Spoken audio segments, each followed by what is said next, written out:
Hey there, welcome back, guys. We're live. Finally fixed the radio, which is great. It was the chip. I'll just go over everything with you. Disappointed though, we got a bad chip and a bad speaker. Thankfully everything works. The tuning works, the power works using the USBC connector thingy. But hold on a second, I have to get that. Hello? Hey. Yeah, let's do that. Yeah. Yeah, because she spent $10 and yeah, that's plenty. Yeah, and she came back with change and she ate like a feast medieval times. Yeah. Yeah. All right. Okay. All right. Bye. Yeah, so we're gonna treat the kids to lunch tomorrow, and I think even $5 is enough. I gave her $10 and she came back, I think, with $6 change, and she told me she got pasta, she got dessert, she got pizza and some other stuff. I was like, wow, that's pretty good. And usually we make lunch every day, but I figured we treat them. They've had they did really good in school and etc. So now they can just one day, then they can have whatever they want for lunch tomorrow. All right, knowing that, moving forward, we got a bad chip and some other stuff. Thankfully it's fixed. It was a little challenging because I had not used the hot air gun in a long time, and that was difficult, and I had to pry different parts off the board. I'll show you. Where are we? Whoops. Right here. So as you can see, I pried different parts off the broken LED glasses just to practice, and I recommend you doing the same thing. Practice, practice, practice until you find that right temperature. And each board is different, and if you apply too much temperature on the board will start to sag and bend. And then finally, and also use foil tape. Foil tape works really well, to isolate the experience, because if you have a plastic component, let's say you want to switch, you're gonna have to use foil tape so that it'll keep the heat isolated. Or even if you have buttons, right, you want to keep those buttons covered, because even with the the smallest nozzle I have found, the heat gun, I never thought I'd have to use it. The smallest nozzle on the heat gun, you got to be careful, and it'll shut off automatically when I put it there. The heat's still gonna blow, right? It'll shut off automatically. The temperature will drop. The heat's still gonna blow and distribute towards the other components too, because especially if they're close, some people say as he hits the air that it's gonna cool off in some areas and not target the area. But no, I mean, depending on the setting too, if you have the fan blowing really hard. But you have to be careful and know when to pick up the chip, because your first experience could be your last. But here, let me show you this here. I'll show you some of the parts. We're going to put it together. This is the last video. That's it. And now I see why a lot of folks share their experience and say it doesn't work.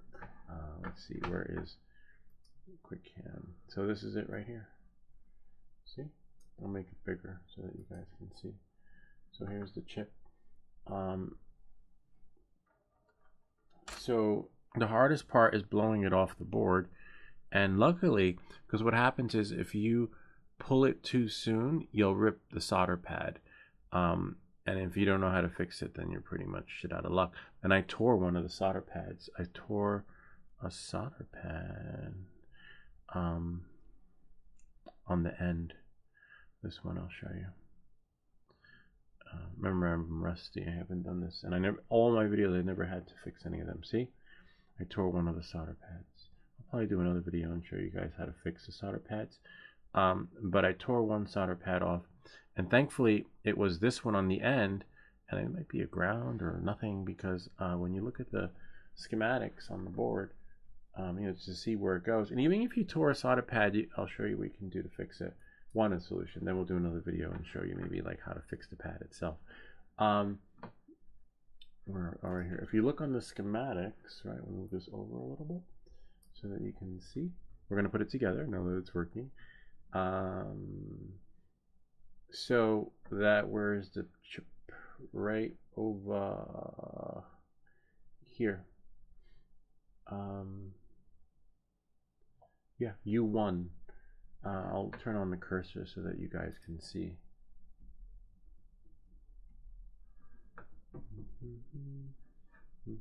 All right, so this is U1. This is the chip, right?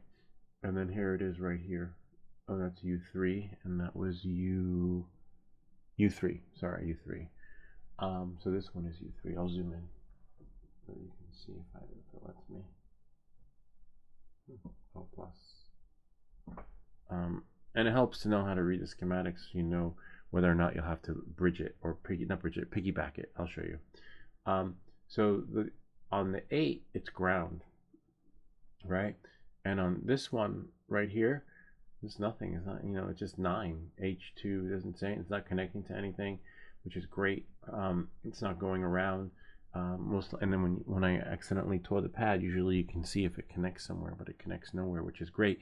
And if it did connect somewhere, you'd have to do something like this, which we had done on this pad, this PCB board, where you piggyback it, right? Because to get the connection solidified again, you basically have to, where did it go? I thought I had it over here. There's one there.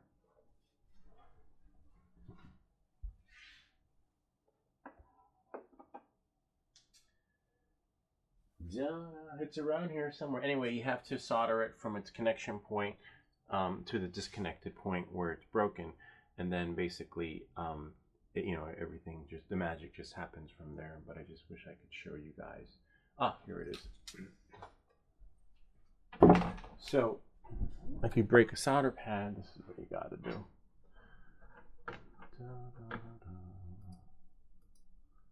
So as you can see, you have to connect it like that. So it's like it's just wired. It's jerry-rigged, and you have to know how to read the schematic to know where it goes. Or if you don't know, if you're lucky, you can follow the schematic on the solder pad on the PCB board, and then just do it from there, and then jerry-rig it that way. But thankfully, as you can see, it's not connecting to anything, and got lucky there because I applied too much heat, and I just had out of touch because you remember this is in the attic. I didn't think I'd need it, but it's a bummer though, because people are buying this unit, right, and it's not working. They're not getting sound, or the LCD screen isn't working, and the solution to that is basically this fix here. And I have some extra chips that they threw in, so I have, hopefully I don't need them, but we could probably use them on another kit, because remember we have one more replacement coming from Amazon. So these are them here, really nice, but a bummer at the same time. So knowing that, moving forward, let's build this radio, right? Let's make sure we're here, and I'm just gonna follow along, and maybe you can play your favorite song. I wish there was like a copyright-free radio station that we just play it in the background, but in this case it doesn't matter, because we're gonna when we turn this on, we're gonna probably get a copyright strike on the channel anyway. But it won't jeopardize the channel, but it will. You can't monetize the video, but it's fine though. At least now you guys know who have this kit and unit. Fix it. It's gonna cost you more, right? Because if you don't have all that stuff, you just send it back. Hopefully, I think Amazon would take it back if it doesn't work. I don't know how it works with soldering kits if they don't work and you can't fix them. Like they're like, well, you did it wrong. I don't know. It's hard to say. All right, so this part's gonna be. So I'm gonna clean up here, right? I'm just gonna put everything in a Ziploc bag. Oh, in case you're wondering, I used the heat gun to remove the part for the JTX cable on the. I had better luck there because I kind of set the temperature at a nice one, and look, we could reuse this part. Well, hopefully, as long as the JTX replacement part, right, will fit in here and we can close up everything. So that's another story, right? All right. So knowing that, moving forward, we're gonna clean this up, and then that's it. It'll take like maybe an hour or so. I'm not sure, but I need to get a Ziploc bag because I want to.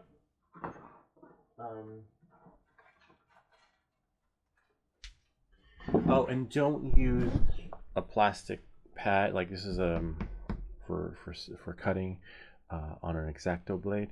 Don't use a pad like this when you're using the air gun, because it's going to get so hot that if metal parts fall on it, this is what will happen. So I busted out the helping hands right here.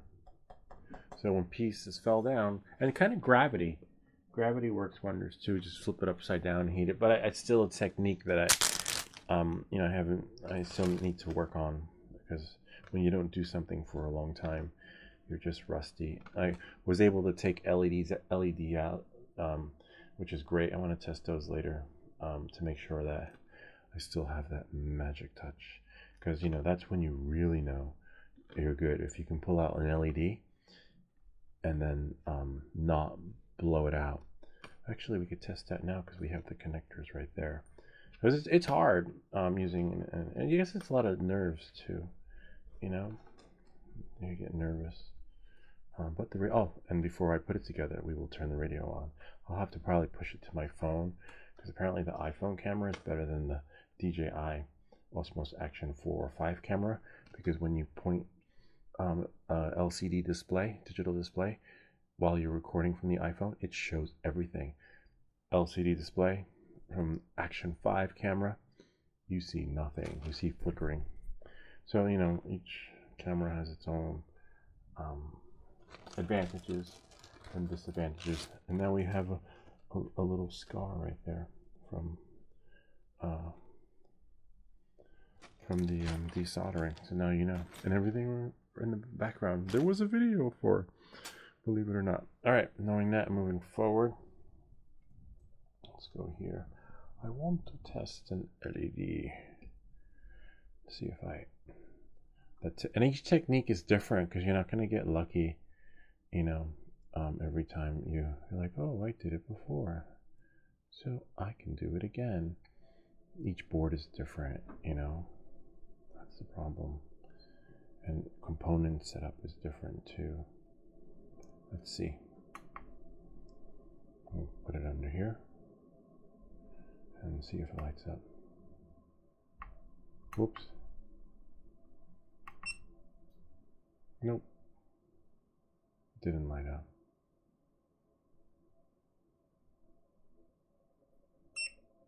Oh, it does. It works. Okay, cool. So that one, it would say damaged or whatever. Let me try it this way.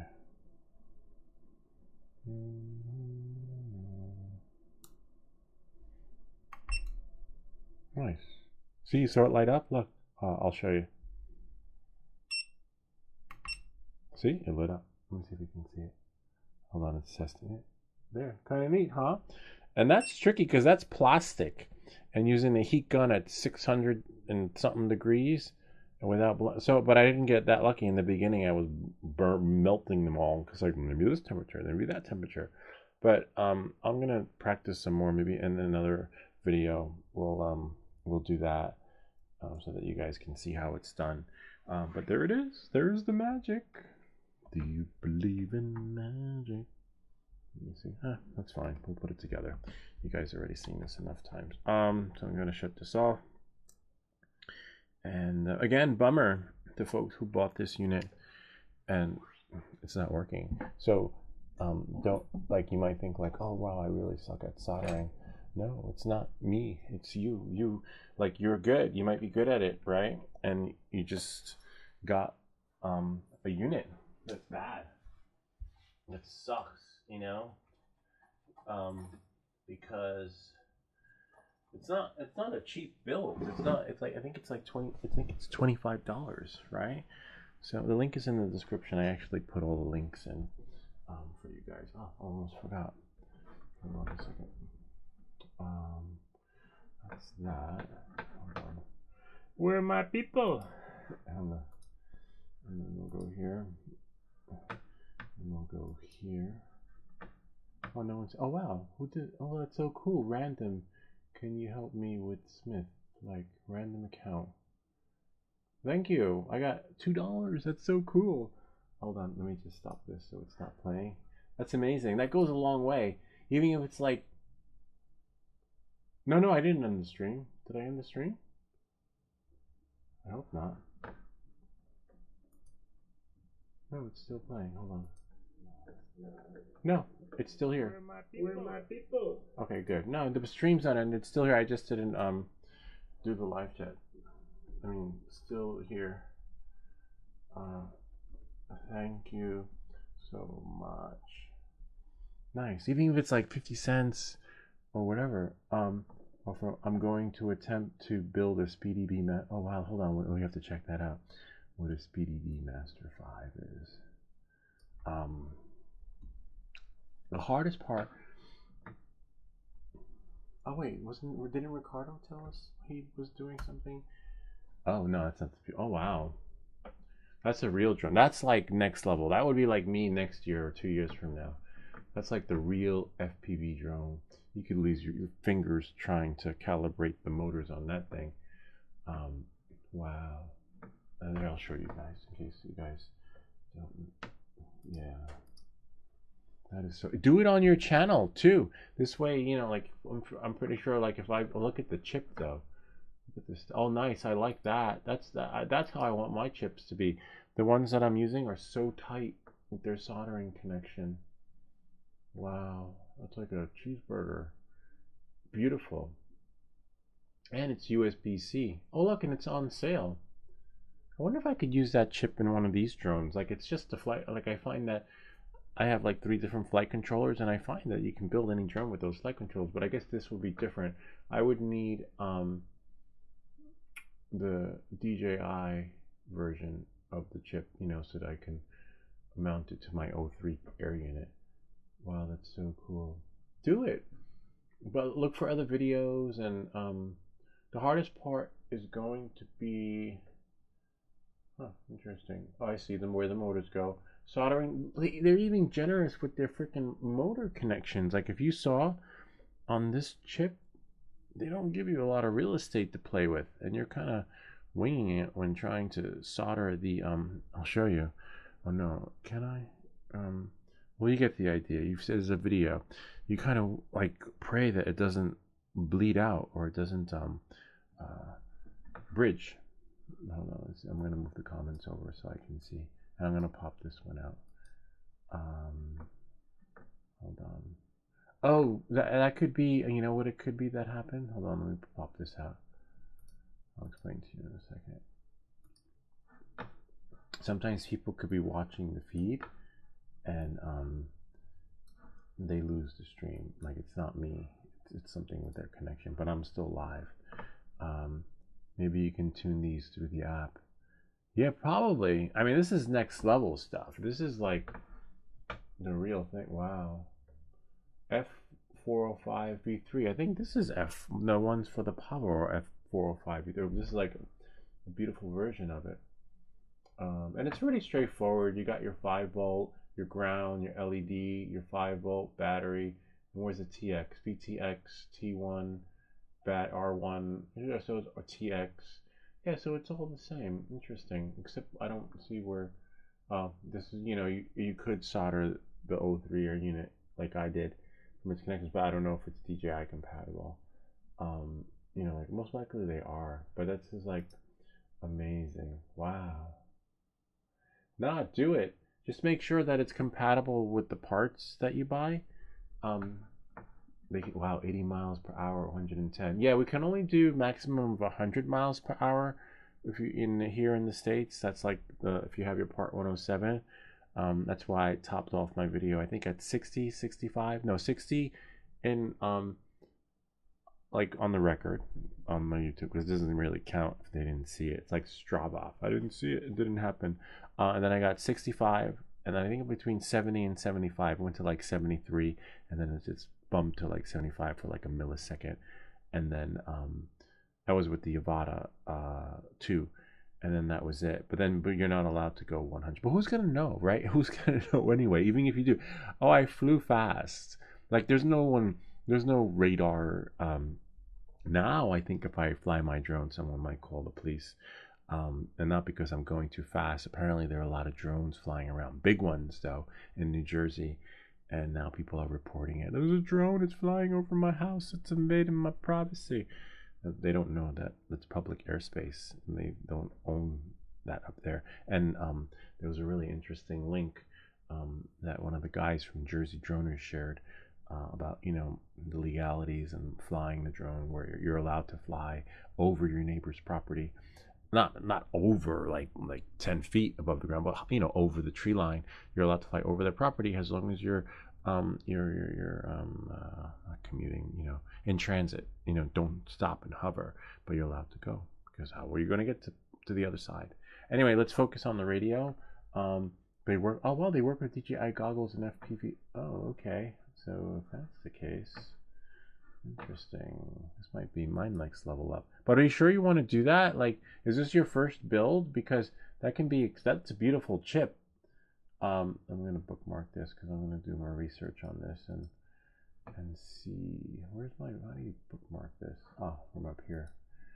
Bookmark this tab. Add, no, I don't want to add to shopping list. I want to add it to bookmarks bar. This way I can scroll to it and get it to the bottom. Wow, this is beautiful. Yeah, you have expensive taste, man. Like champagne taste on beer budget for me. But this is a beautiful drone. You know what? I probably, well, if you said it works with DJI, maybe just oh, it's kind of expensive. Oh, there's like a $600 one in stock. Analog FPV system, Express LRS, bind and fly, no receiver. Yeah, that would be me. Bind and fly. TB, I definitely wouldn't do Crossfire. 309. Who's the one that bought a drone for them this Christmas? They bought a, I forget, one of you guys did. One of you guys got one of our viewers shared that they bought the new DJI drone with the LiDAR sensor in the front. Wow, this is nice. Oh yeah, look, there's an O3 air unit. Is that an O3 air unit? PNP. PNP, in case you don't know, it just stands for plug and play. Yeah, I think I might have to email them. Whenever I buy something from them, I always email them just to make sure it'll work with my stuff. Like, cause that doesn't look like the O3 air unit unless they have a lens on it.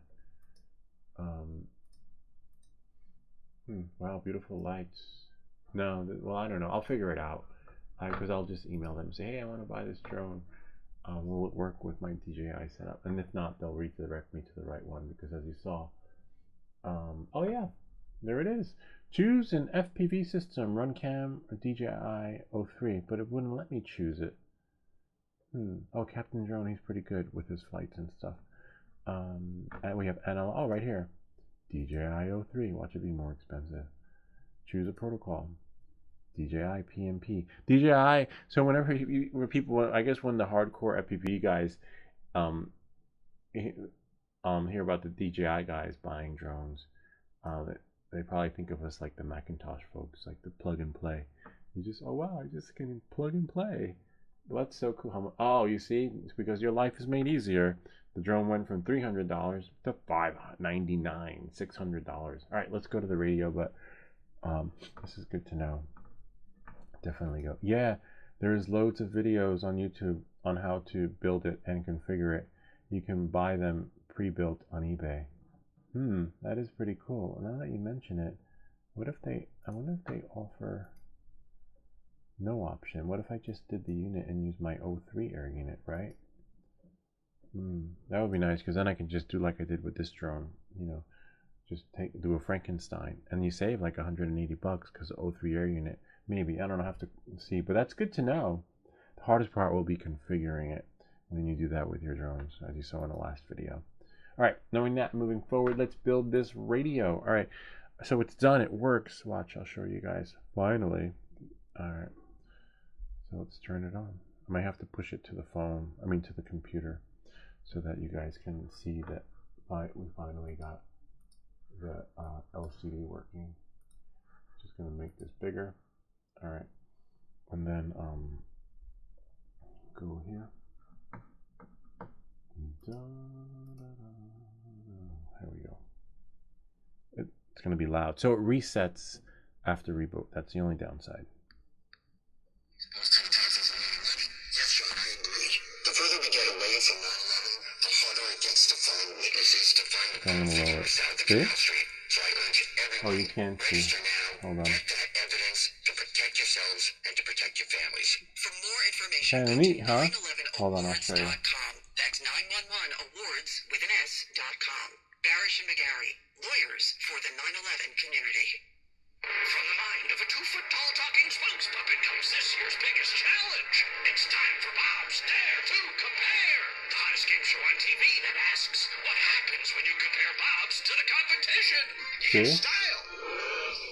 I'll do a video. You get beeps and boops and dings and I'm wops. gonna do that way. And thousands of dollars in savings. Holiday the Bob's way. Now watch See when I how change much the you can station. save when you dare.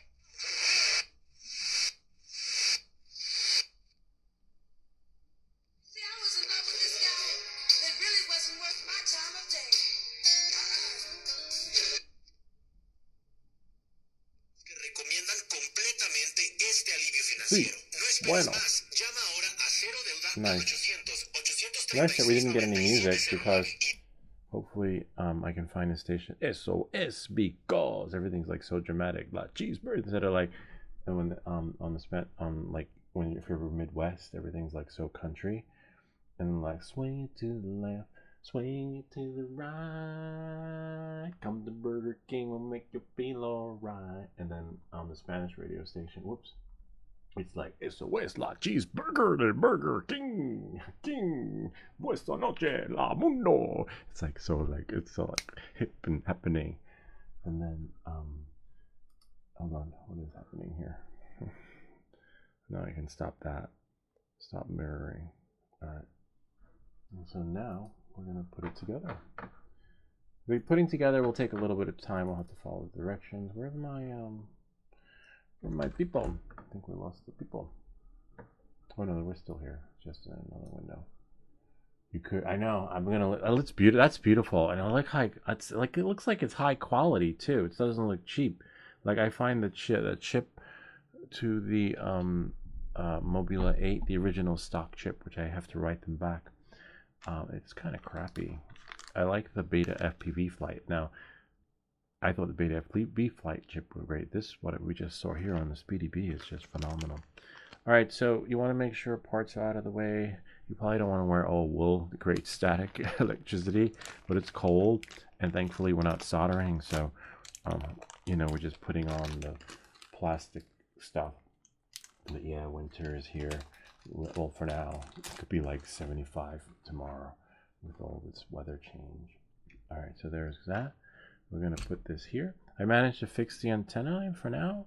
We'll probably fix this in another video. Like Afix says, you spend a lot of time fixing stuff, and then that's why everyone's so happy when I do the drone videos too, because they're like, "Yay, we're flying! We get a break." So this is really tricky because these are challenging, and the hardest part about this is peeling off those plastic.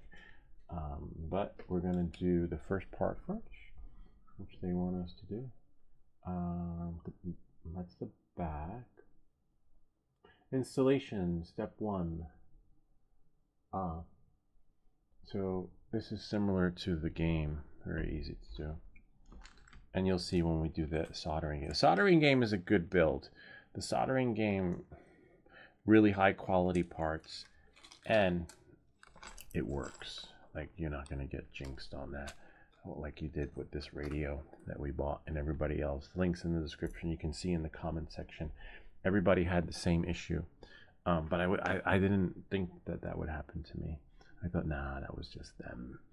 You know, I'll get lucky and I'll get a good one. Nope, that did not happen. All right, so then these go in the back like that, and then you somehow hold it, and then you turn it. Except these are plastic, and you need the bigger ones, bigger bolts. And be careful as you're doing this, because as you can see, the wire to the speakers there. So before you do your final touches, make sure the speaker wire is together.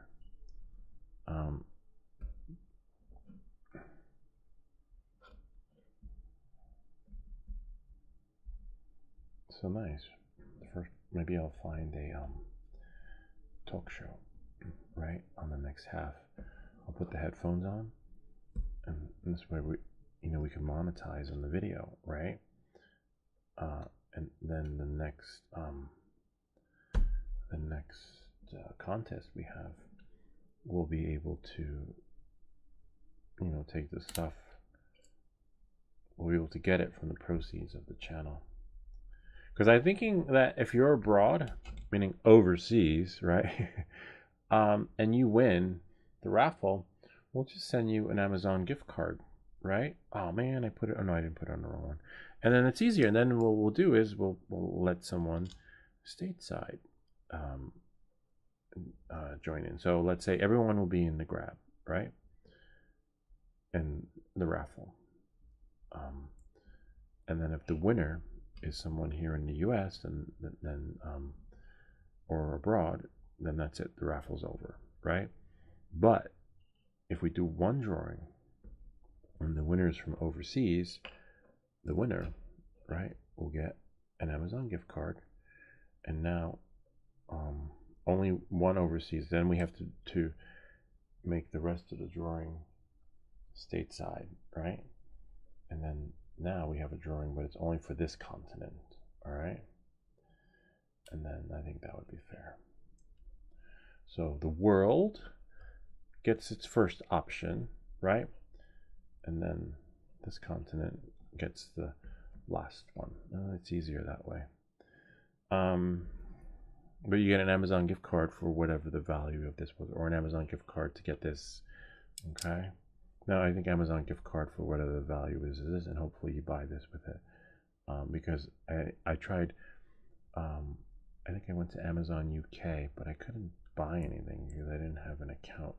My account only works here. That's fine, I'll figure it out, but it'll all be good. Because we've shipped stuff overseas to folks who won. Hey Ken, what's up? We got the radio working. Kind of neat, huh? So now we're just putting it together. It was the chip. If you scrub back and watch at the beginning, I basically, what's that?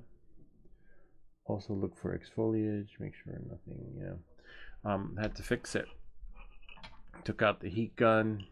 Not in this video. I did it off screen because I wasn't that confident in my heat gun skills, and I was afraid I was going to butcher it. And I actually did. I butchered a lot of parts before I actually found the right temperature setting. And heat gun is challenging. But I wanna go to the dump tomorrow or over the weekend and see if anybody threw out any old computers, and then practice on that on the boards. The guys at the recycling center are pretty cool. They're friendly. They might say no dumpster diving here, pal, because some places don't allow it. You're not allowed. There's dumpster diving. It's like not illegal, but you know, for some of the stuff they throw. There's a guy who has a dumpster dive channel, so we got that, and he has some pretty interesting stuff that he finds, and then he resells it. So this is the hard part, taking this stuff off. I'm like put in the someone sent me $2. That's really cool. I'll have to tag him in the video. If you scroll up to the top of the thread, it says random account OML bro ended stream.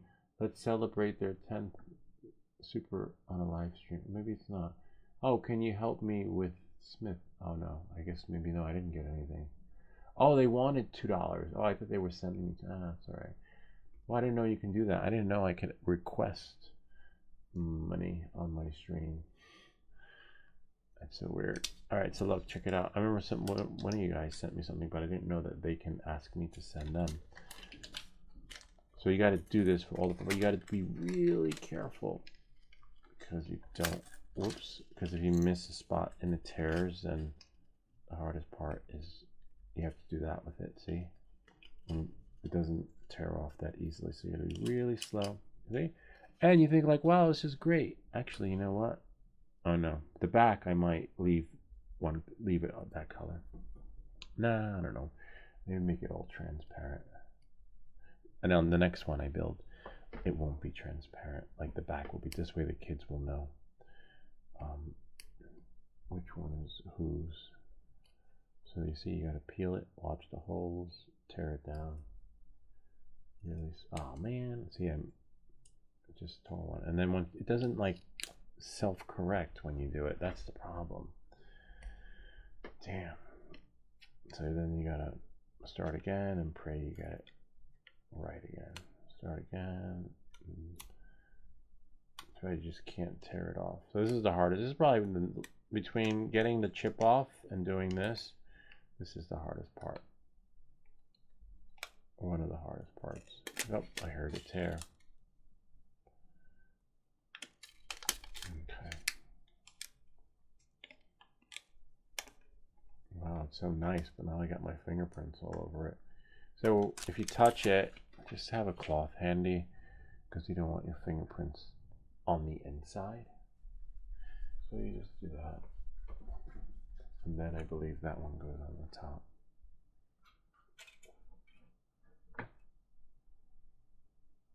Okay. So one goes on the back.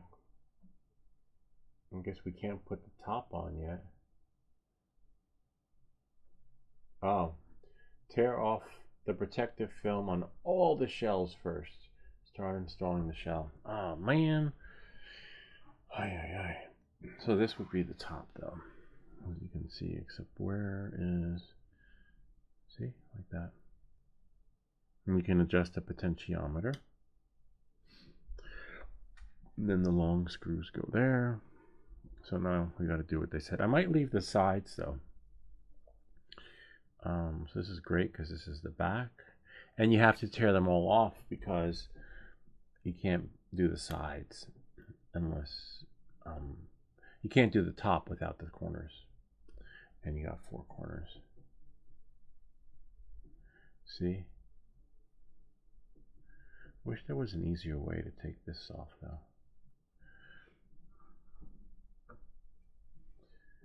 Ken, I tried some Neo FPV. Oh my god, that's so today in my place. I'll send you the link. Oh, that's so cool. Yeah, Ken. Nice to see you, Ken. Oh, Ken. We could probably use the hot air gun on your one board once you get the part for it, you know.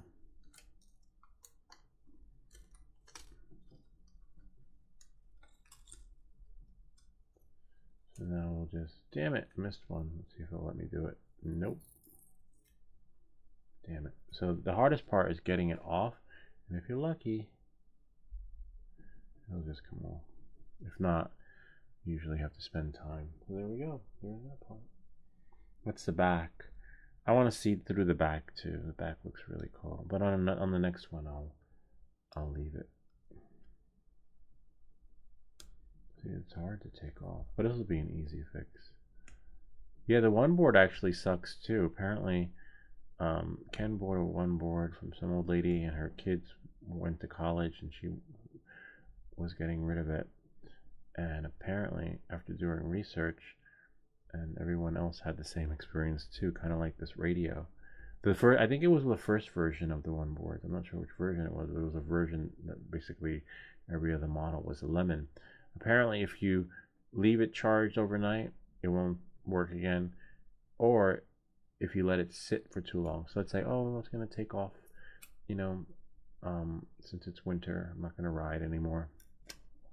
Apparently, if you let it sit for too long, that also ruins it too. This is on an older model. I think they might have gotten all the kinks out. And, it's a little bit of a bummer. And so apparently the model that Ken got was sitting, or we took it apart. Should have done a video on it, but I wasn't sure. It would have been a nice teardown. I think you could still use it for parts though, because people will buy the parts if you look on eBay. I'll send you the link after. Okay, cool. That sounds good to me. So then you just wipe it down because you don't want your fingerprints on the inside. On the outside's fine, you know, because you can just wipe that down, but it'll be hard to get your fingerprints off once you have them on the inside of the screen. Oh, I knew I forgot something. Damn. I gotta go upstairs and get something. I have a Gorilla Gorilla Glue thingy. Adhesive. That's way the speaker stays on forever. Hold on 1 second. Bummer.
Got it.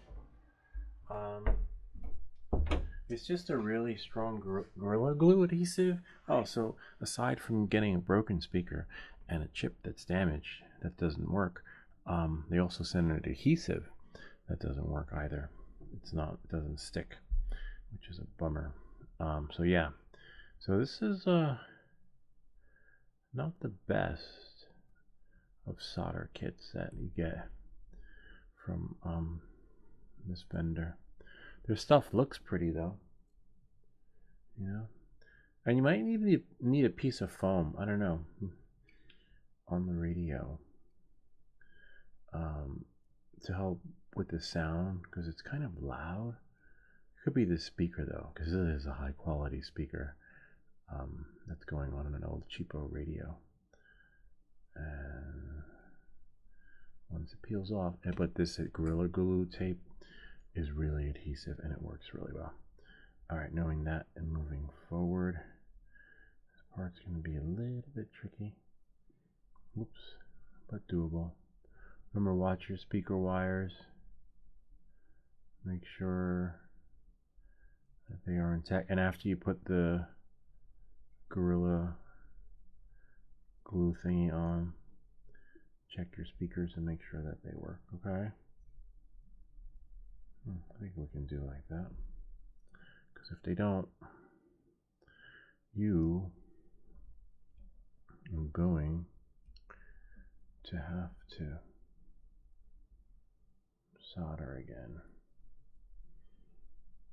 Nice. You could always just jam that in there, you know?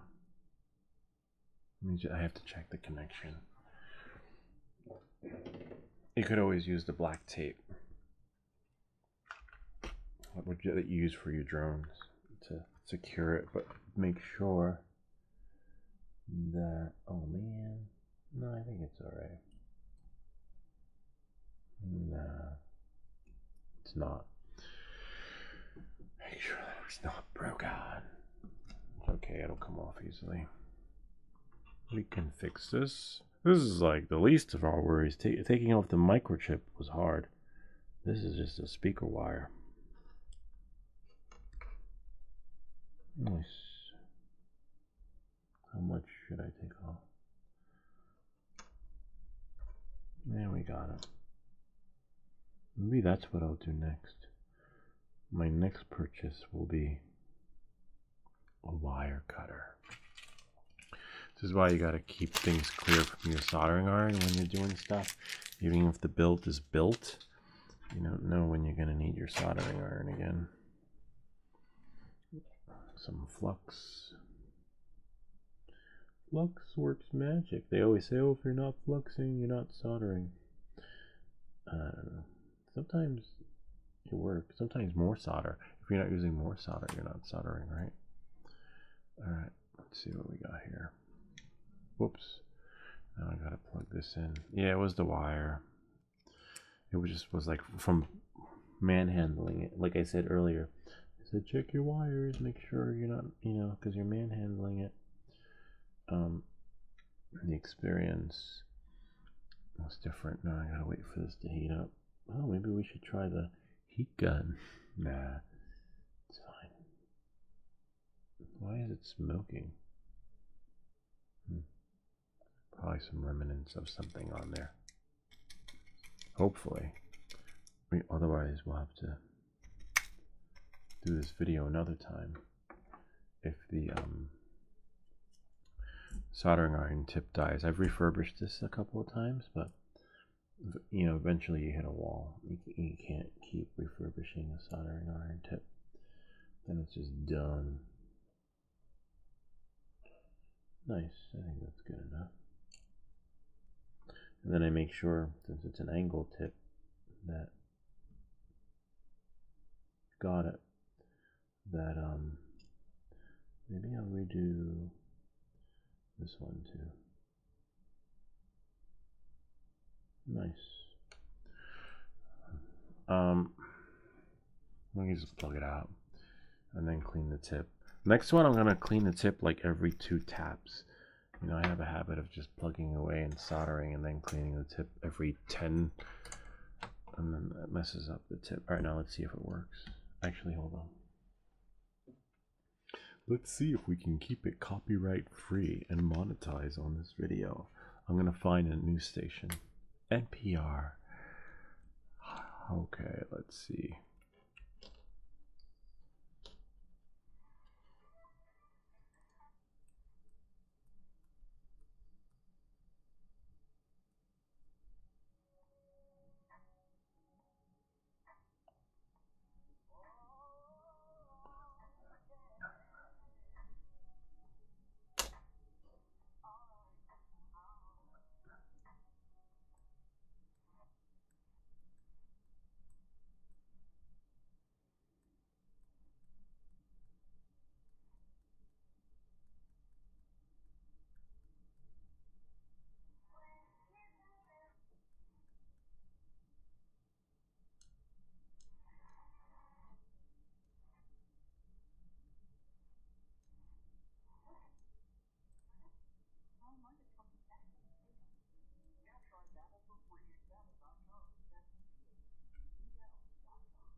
Oh.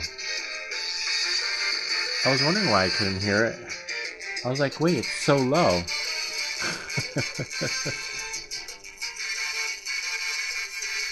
And the reason why it was so low was because I have the Bose noise cancellation headphones on. I was like, wow, that's so weird. It's too low. Ah, forget it. We'll just play anything.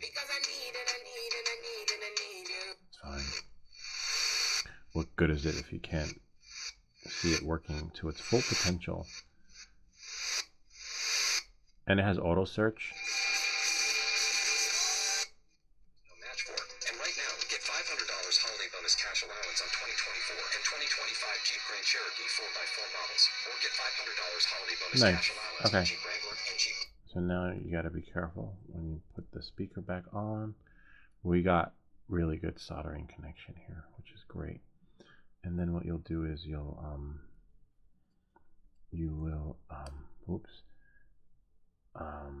finagle it, you know, the wires, putting them in. So there we go, not bad. So that's that part. And then see, we have the back, battery part goes here. So funny. I was like, wait, it's so low. That sucks. That means that something must be wrong with the soldering connection. Nope. If you can't hear it, it means that you got Bose noise cancellation headphones on. I don't know how this works. This will let me. See, this part's a little tricky. So we gotta get one in. Oh, you know what? It's probably because of the batteries. So don't have batteries in when you're closing up the joint. And then maybe squeeze it a little, right? And then do like this. Hopefully. Nice. See? Voila. And the speaker will come out from there. It doesn't have to be lined up because, as you see, it's so loud that you'll be fine. And then use a plastic thingy to push the wire in. You'll do that as we move forward. I mean, you could flip it the other way, but it's fine. And what you could do to hold the wire securely, right, so that you'll be able to close the unit if it lets you. Yeah, you'll be able to close it. Use this stuff. Same tape you use for your drones, that black cloth-like tape. I think tomorrow I'm gonna do another flight, the continuation of the last flight at night. They got the Christmas lights up, which look really cool.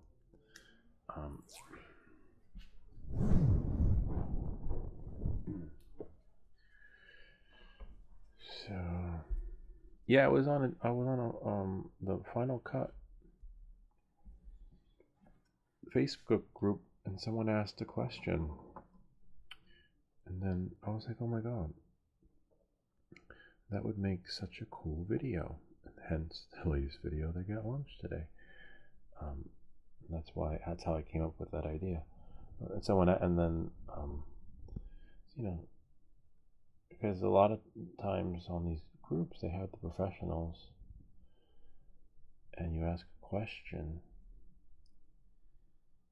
and you get roasted, which is a bummer.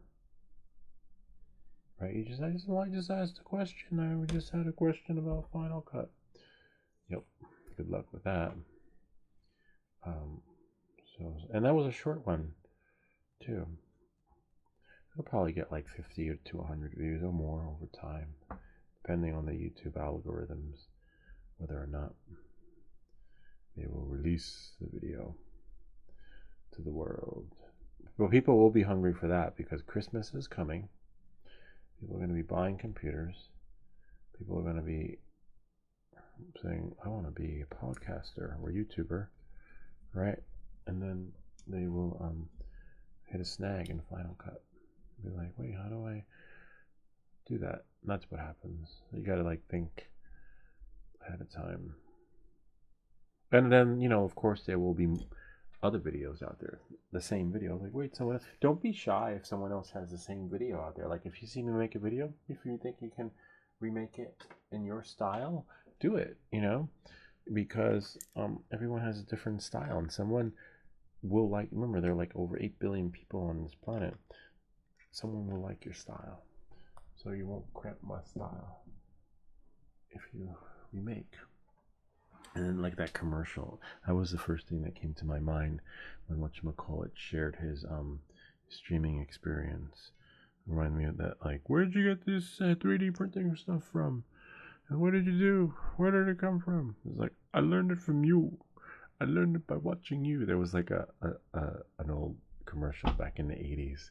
It was like that, but it wasn't about 3D printing. It was, I think, the kid found drugs in the dad found drugs in the kids' room, and the dad's yelling at the kids, "What is this? Where did you get this cocaine from? Where did it come from?" And then the kid's like, "I learned it from you. I learned it by watching you," which is nice. No, in a sense, referring to the channel, like, look, we just changed someone's life for the better. You know, they got into 3D printing. They got into, now he's thinking about drone stuff. Like, you know, one person, if you can just, you know, reach out to one person and steer them in the right direction. Maybe they didn't know they, you know, like, they had a passion for this too, and now they're doing it. Now they're streaming it, right? And now they will, other people will find them, right? And then someone else will find their channel, and then he'll be like, where did you learn this stuff? Where did you get it? I learned it from you. I learned it by watching you. So it's really cool. So kudos to you on that, because your streams will make other people happy too. All right, so we got one. We got 4 more to go though. So yeah, the FPV tape works fine, but we got to do them all like they said. Please remove all the protective film, it's called. See this part? It would be nice if it was easier, but it's not. Man, see, the hardest part is getting those corners. If you can get one, nope. See, it tore it. Tore it. Damn it. See, that's why you got to do it slow. If you don't do it slow, it just doesn't. That's how the game works. But the game, like I was saying, that has 5 games in one. Great parts. And you can mess up on it, like I did one time. I put the speaker in the capacitor hole, and I was like, damn it. And I had to desolder it. Sometimes, you know, even if you know where the parts go, sometimes you're going to make mistakes. Like I saw this one guy desoldering a chip on a board, and he marked it with a magic marker, and he took off the wrong chip. And he was good too at taking chips off the board. So even the best make mistakes, so don't be intimidated. Just hope you have the right gear and stuff, so that when you make a mistake, you can fix it. Otherwise, you're gonna wind up getting new stuff, new whatever. See, we got to take all these off. I'll put some ASMR feeds in here. Oh, let's just make sure. Oh yeah, we're still streaming. La, la, la, la, la.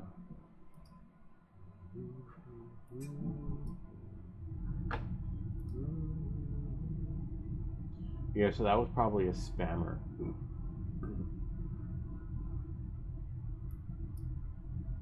Alright, so now we'll just take that off.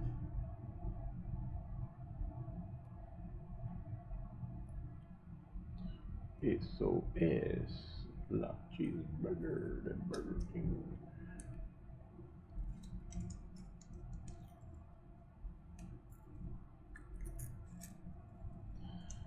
Dun, dun, dun. See? Voila. It's official, I'm an old man now. I play with radios.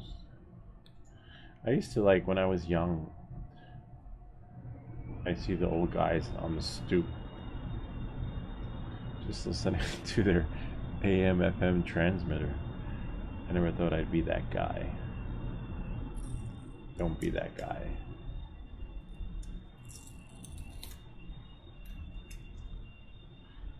It's good. It's a good thing to have. Just think, everybody has their iPhones, right? You got an iPhone. Once the internet goes down, you need a GMRS radio. You need at least a transistor radio if you don't have a GMRS, because you'll get better battery from a transistor radio, just to get local news or alerts of what's happening, like emergency preparedness, you know. Let's say, for example, there was a 7-point-something earthquake in California. So some of those buildings have cell towers on them, right? And let's say you want to find out what's happening, notification.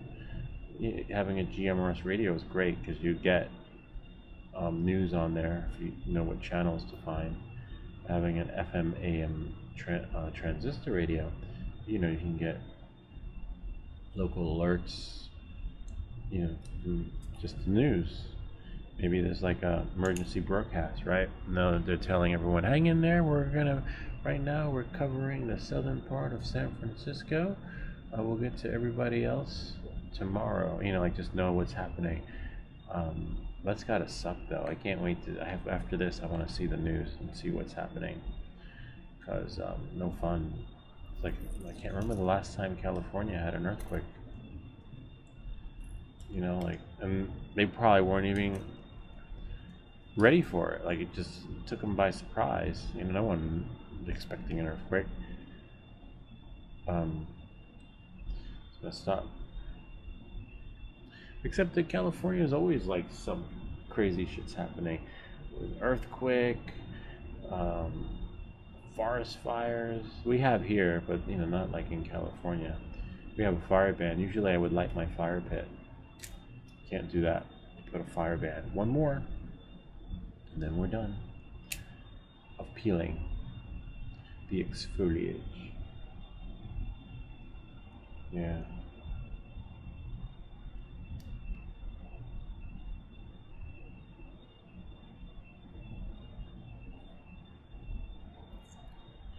I have to say, I love McDonald's French fries, right? And I think the Whopper at Burger King is pretty tasty. Like, it's the closest thing to, I think, real meat. But McDonald's still makes the best French fries. But you know, we eat fast food like McDonald's or Burger King when we go on a road trip. Other than that, no. But it's so good, the fries. But it only tastes good like fresh from the drive-thru, or when you go inside and order it and eat it on your way out. Because if you let it sit and then eat it later, it doesn't have the same effect.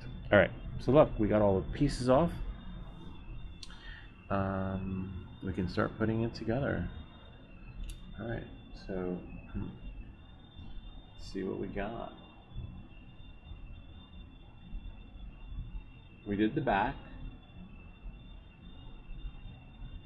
Okay, install the surrounding corner shells. All right, so now we got to do the back. Now we got to lay this on its back. Make sure your area is clean. Make sure that you didn't touch the inside with your fingers. If you did, just take a nice cloth. Nothing fancy. This, I don't know where this came from, but just make sure there's no remnants of anything on it so you don't scratch. And then just wipe. Don't worry about the fingerprints on the outside because you'll get that in the end, okay? Just focus on the fingerprints that's on the inside, okay? Yeah, just make sure. Just double checking. It's just sticky stuff, it's fine. And you probably want to do the sticky side on the outside. This way you can clean it. Otherwise that sticky remnant is going to be on the inside. So let's just see.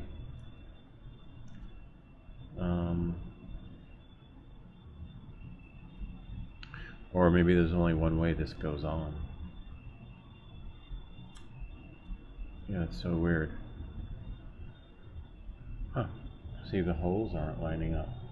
Oh, I see what's wrong. It's the way the battery battery thingy is put on. So you might have to move it and finagle it a little bit. So you use the screws. So make sure when you put the Gorilla Tape on that you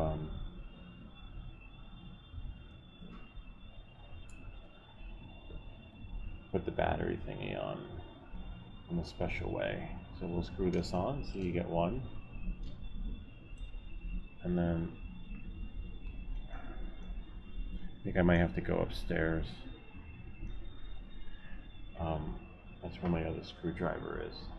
The real screwdriver. Did I leave it here? No, I think I brought it up because I didn't think I would need it. It's fine. We'll get it. Oops.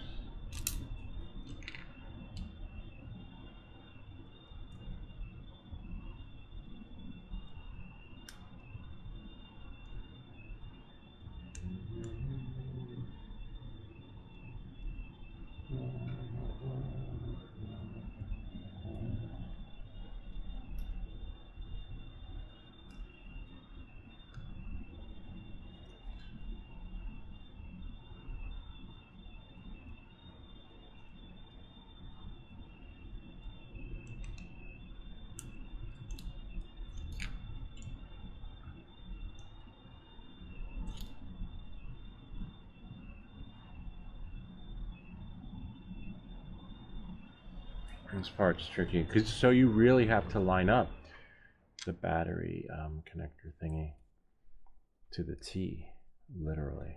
Otherwise, it's not going on. It's doable, but challenging at the same time. And after manhandling it, you're gonna have to turn it on again to make sure that it works. Whew, quite the workout. Yeah, so when you put on the battery connector thingy, just make sure that it's lined up to the squares, and then you'll be all right. A little bit of a bummer, but as you can see, even when you do, it's hard to get it in. And now, after I screw this in, I'm going to turn it on.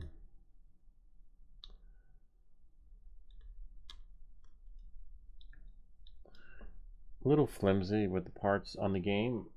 All the parts and bolts are metal, so you have like a really nice solid experience. So you got to be careful with plastic bolts, because if you turn them too hard, you'll strip it. Then you'll be putting nothing together. And this will be a transistor radio without a case / frame. So you see, that's all.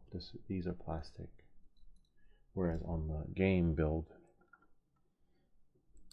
I think it's brass, which is great. You get like a nice solid.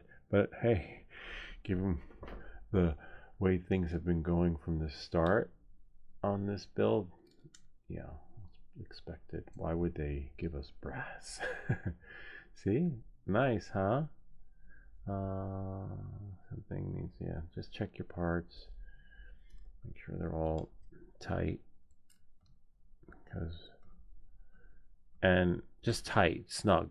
Remember, because if you make it too tight, they're gonna strip it, because these are plastic bolts. So just whatever they're called. All right, I believe, because worst case scenario will be taken out. Let's turn it on. Oh, it's not working. I forgot to put the batteries in. I was like, no, are you shitting me? After all that, no, it'll work. Hopefully, turn it off so we don't have a surge, especially with a unit like this that's been giving us no luck. It's nice that you can take the batteries out.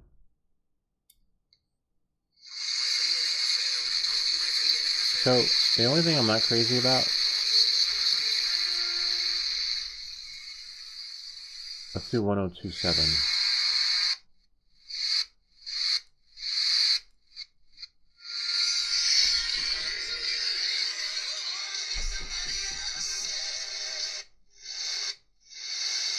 I'll do auto search.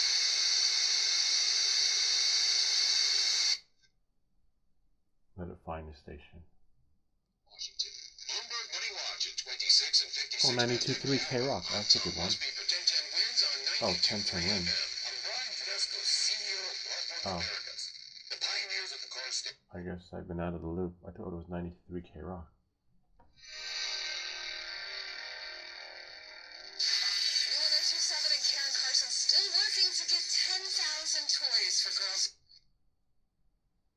Do auto search.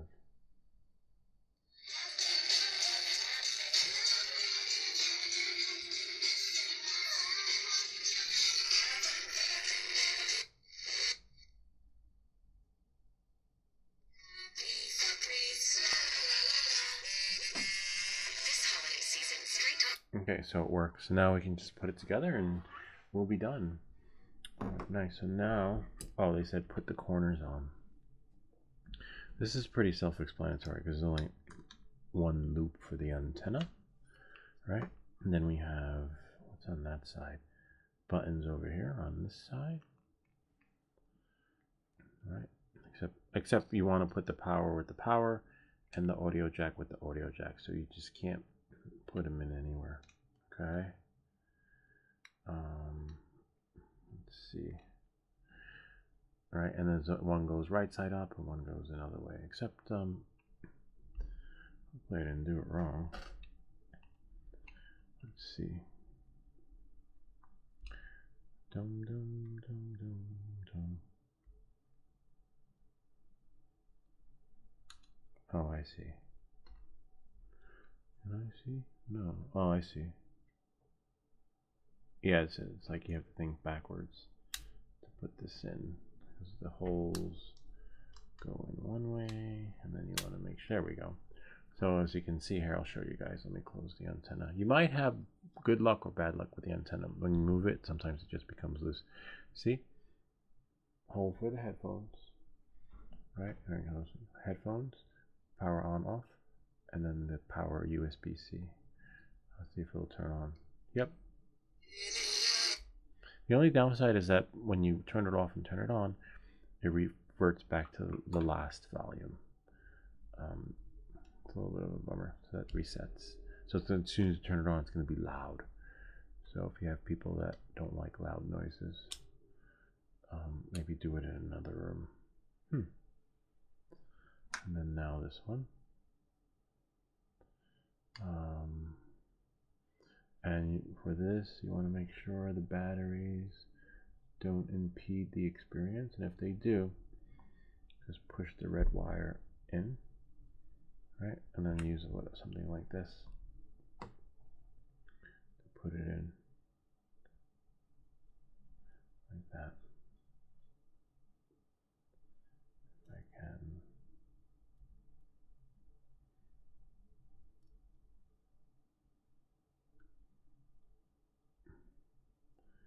Or use the black tape.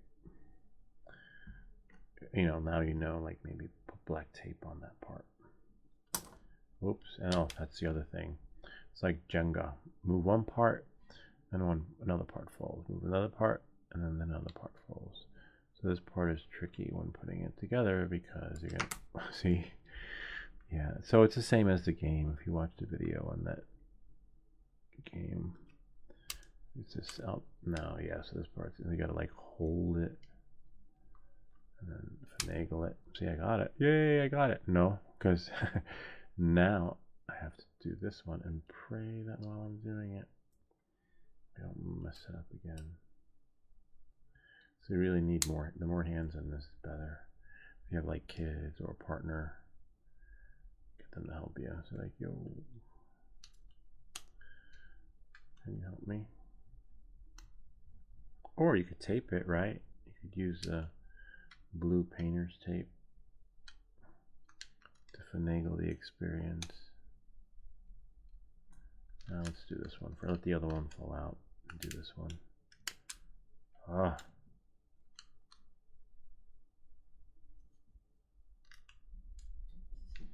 Oh, it's not going in, that's why. Huh. See? Damn it. Alright, I got one in.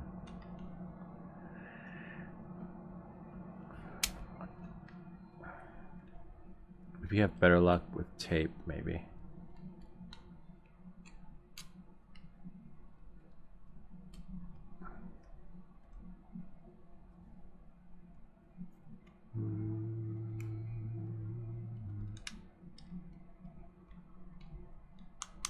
Got it.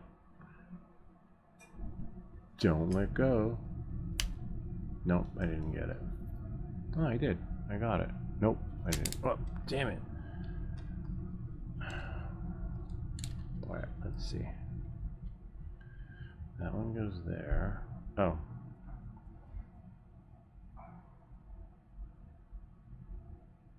Try.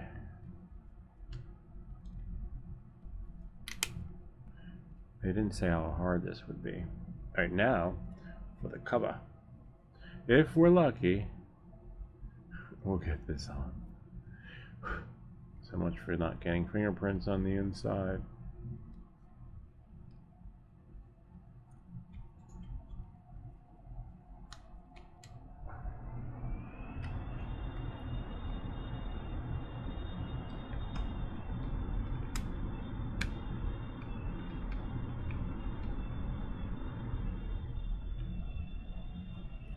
Make sure you put the holes with the holes, otherwise you will be struggling like I just was. And as soon as you do, just hold it down. And if you can get one screw in, you're golden. See? Kind of neat, huh? As for which way they go, I think it's preference on the screws. Okay. Maybe I'll just do this way. Bring it through. And then find the bolt. Huh. Interesting. It's like, where does, I feel like I'm putting together something from IKEA. I have an extra bolt. I'll show you once I get this together. So don't panic if you see extra parts. You're like, oh no, I forgot to put something in.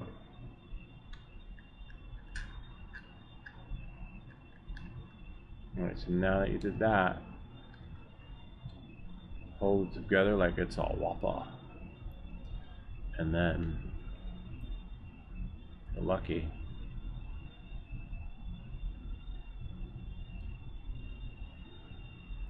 you'll be able to do like that.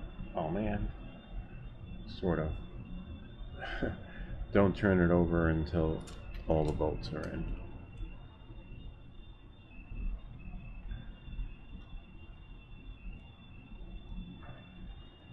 And you might need needle nose pliers to hold the bolt while you turn it.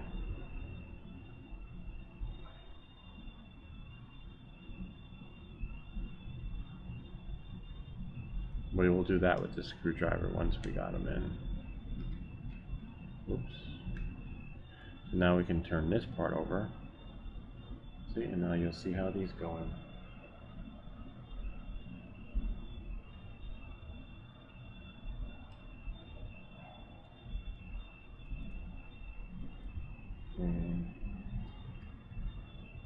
Just do it so it seats, and once it seats, then use the screwdriver. There, it's in. Now, but you got to make it tight before you stop finagling it.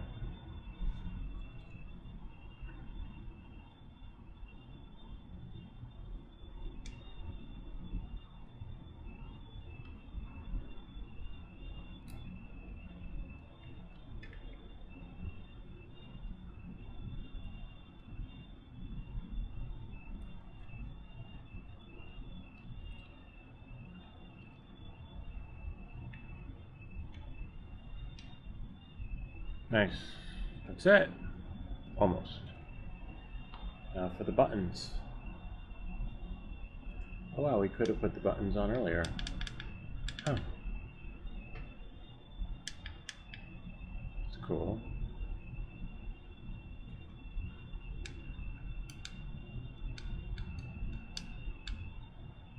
See?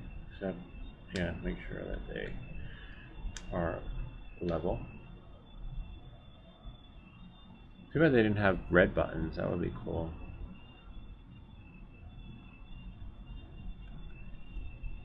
Huh. Interesting. One of the buttons are in, but it doesn't work. That's a bummer. So, two buttons.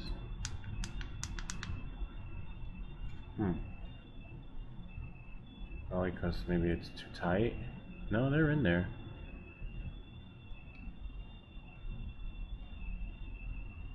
Bummer. You're supposed to tap them. Maybe we'll move it a bit. Well, that's a bummer.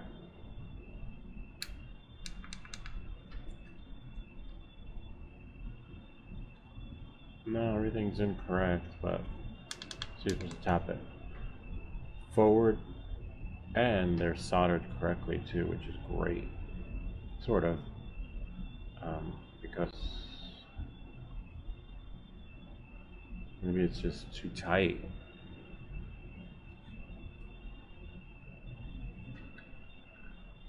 And the only way to, at least the volume is working. But it's so tight. Well, the buttons, let's see when we turn it on. If we have any.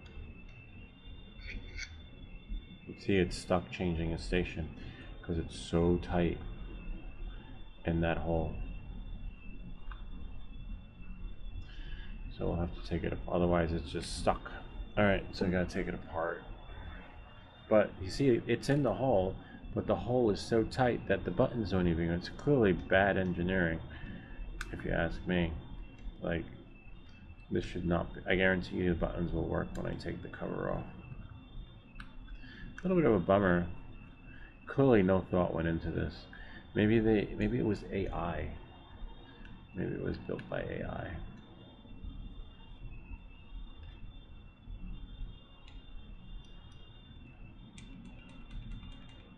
See, now it's working. Let's turn it on. And you don't want your buttons to jam.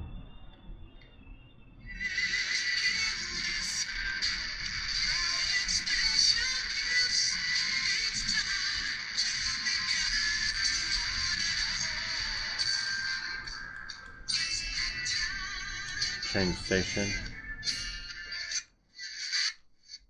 Hold it down, let it auto change, auto search.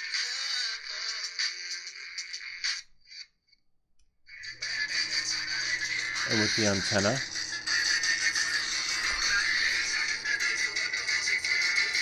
you're getting a lot of Spanish stations. Oh.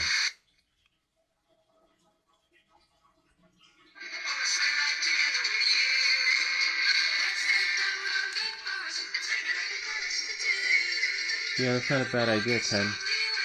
But you get better reception when you use your headphones. Works similar to the Oasis, this thing, this digital Walkman. You get Pandora, Spotify, all the other stuff, and when you put your headphones in, you get crystal clear AM, FM radio. Same with this. Put your headphones in, and you get crystal clear FM radio. But wait, can I use a small file or swap the buttons?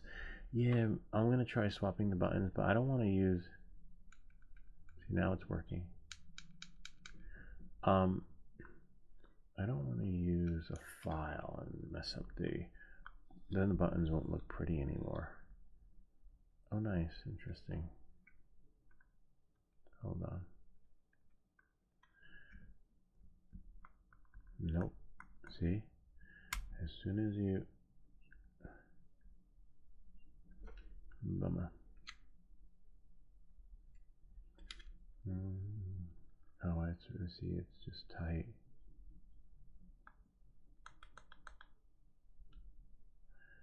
Tight and probably not all the way in.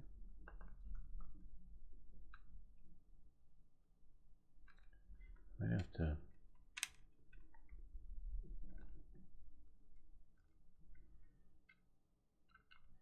Clearly, just when you think you're done with this unit, you're not. This is a major glitch, but you can have an idea. Swap the buttons, right? And then maybe it'll create a different experience that's just right for you. I'm going to swap them. It's a bummer because this kit is for a beginner, right? Your first time, you want to brush up your soldering skills and build your very own radio. And you can't do that if you don't have all the shit that I have here. You know, like I would not be, you would probably like, oh, that guy doesn't know what he's doing, he built it wrong. Like if you don't have all the parts, like a blow solder, what do they call it, the blow gun, soldering thing, helping hands, meters, and this and that. This is not beginner level stuff. It would be nice if it was. I'm gonna do what Ken said and swap the, but it's not. It sucks, man. I feel bad for the folks that, but if you feel like you know you want to do this, do it. But just know, what you're gonna run. See, now it's working. It's so tight inside here that maybe Ken's right. Maybe we'll swap the buttons, right? And then have a different experience. And it's not the button that's tight, it just doesn't fit. Wow. I don't think I'll be able to swap the buttons. Once you push them on, they're on. They're not coming off. Let me try that one. Oh, nice. I got that one off. All right. Yeah, they're not coming off. They're hard. Oh, maybe. Swapping buttons. It's like nicer now, but then that only means that this button's no good. Oh, that was a good idea, Ken. Except I can see what the problem is. They're not evenly they're evenly soldered in there, but like you have a couple of defective buttons where one is higher than the other. But that doesn't matter, even if they're higher than the other. That's not going to make or break the experience. The experience is here. The holes are so tight that the buttons can't work their magic. I give this kit a, I don't know, if I was going to score it from 1 to 10, probably a 3, if you ask me. Because I don't see any newbie. I could see someone returning it, being like, this thing sucks, I hate soldering, never again. You know, because your first experience would be your last if you didn't know what to do. Oh man, yeah, it is the hole. Ken did say file it. That one works, this one works, but now the last one doesn't work. I mean, if the last one doesn't work, I guess we could live with that to some extent. I don't have a file though. I have a Dremel. Make the hole bigger with the Dremel. And just like, see, look, I take it off. Watch. Button works. And then now, which is great, put the cover on. The hole's so tight that the button can't work its magic. Bro, I need help. I have DJI controller too, and I can't connect it to liftoff. Try connecting your controller to, right, to your computer when it's connected. Launch the DJI Assistant for Consumer Drones, and try updating the firmware. And that should do. And also, one of our viewers / subscriber had a similar issue, and they didn't turn on the controller. So make sure it's on, and then fingers crossed. So that's, no, it's not working. It's just so tight. It needs the space. Oh, that might work. But will it hold? Now you have to screw it together carefully, right? I'm on a, same here, I'm on a laptop too. So it's DJI Assistant for Consumer Drones, right? And then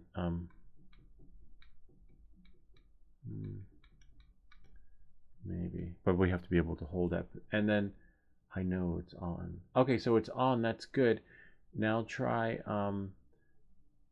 updating it here with this app. Hold on 1 second. And that's the only thing like you can do, or a different USB-C cable. Okay, DJI Assistant for Consumer Drones, and that should do the trick. Okay, and then update the receiver, the remote controller. Here, I'll show you. Let me show you. Let me just put this screw in. Actually, it's fine. It's broken. You can't make it any worse than what it is, because we're going to have to fix it anyway, right? Welcome back to Everything That Glitches. Here, look, I'll show you. So, you take your remote controller, like this, right? Plug it into your computer, like that. Right, you plug it in. Now, you launch this application that I just sent you the link for. And sometimes you gotta just click open. See, it opens. There we are. And then, oh, sorry.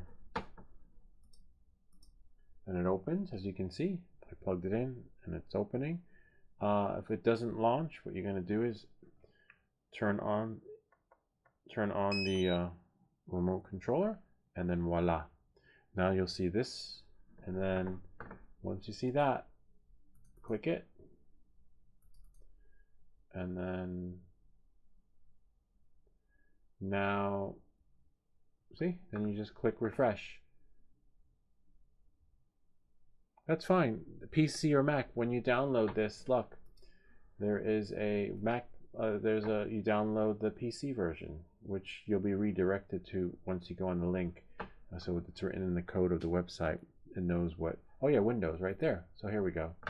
Wonder if that changes the URL. No, you have to go on the top and select your operating system.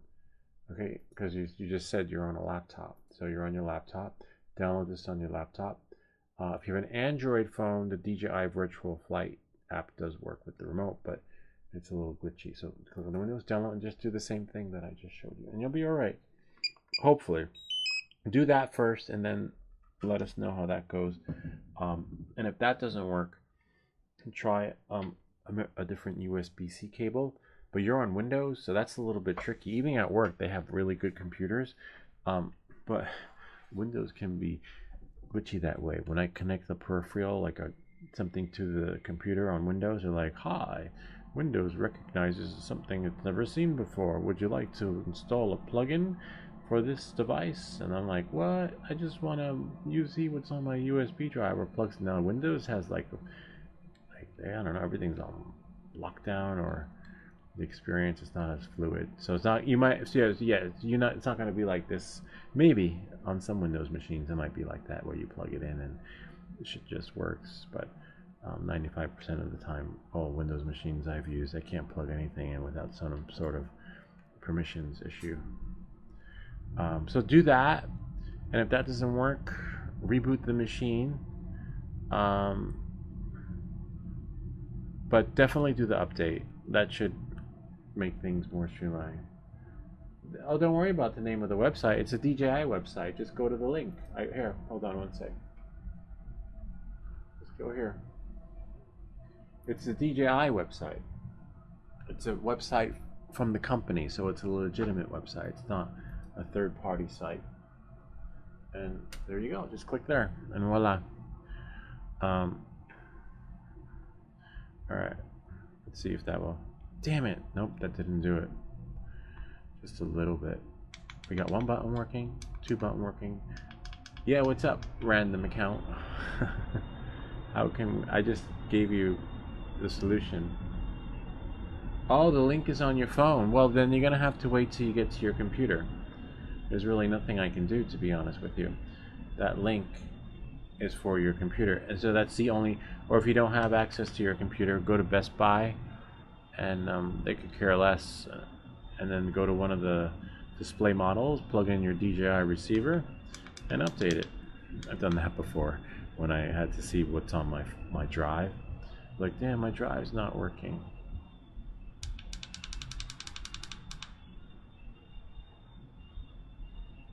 The link is on my phone, okay, and I'm on my computer. I'm trying to connect on my computer. No, don't just click on the. Oh, I see. So then send the link.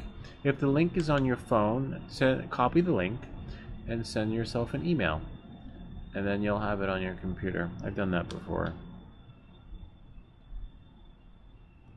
And then that problem solved. Oh, don't type it in. So if you're there's no need to type it in manually. Just copy the link from your phone and send yourself an email. Send the email to you from your phone, okay? Yeah, so the third button is somewhat of a dud. Let's try it. Don't type it manually. Let's see. Remember, the volume resets. Jim was at the laundromat when he heard the Zener said, "Oh, I got something on it." But his nose said, Nice, it's working now. It doesn't click like all the others, but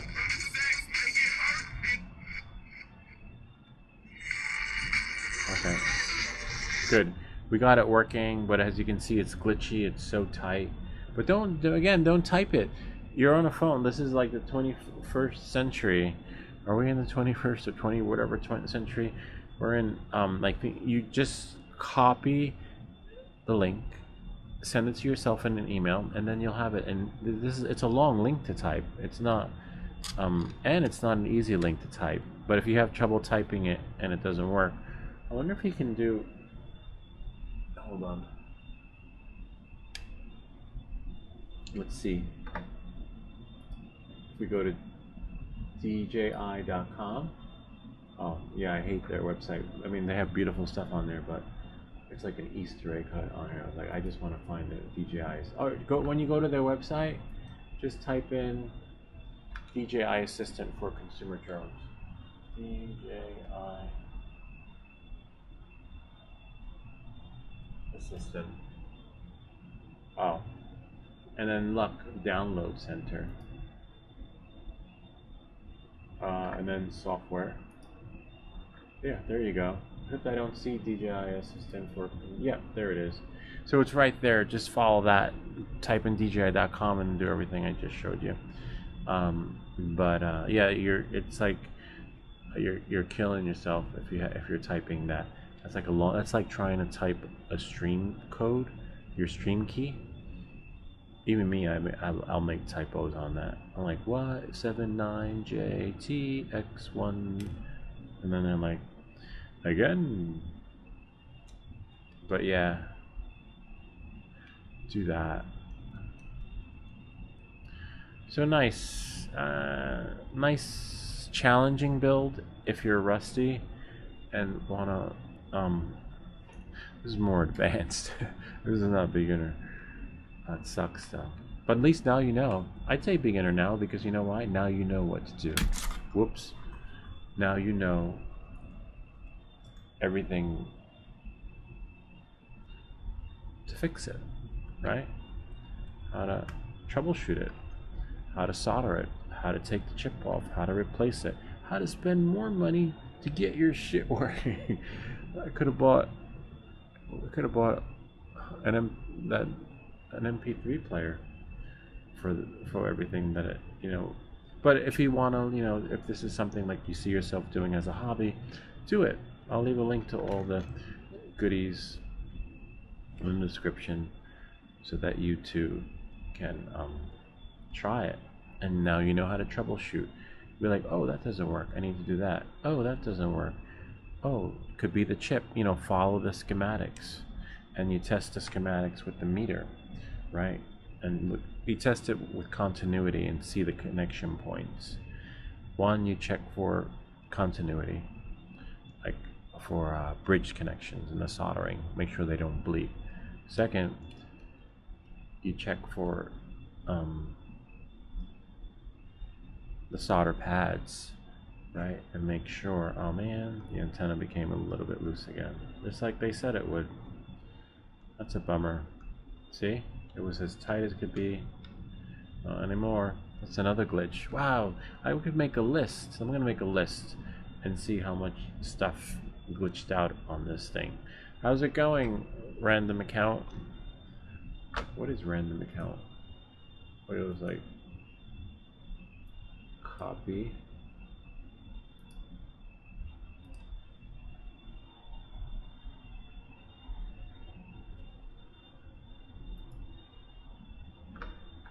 Hold on.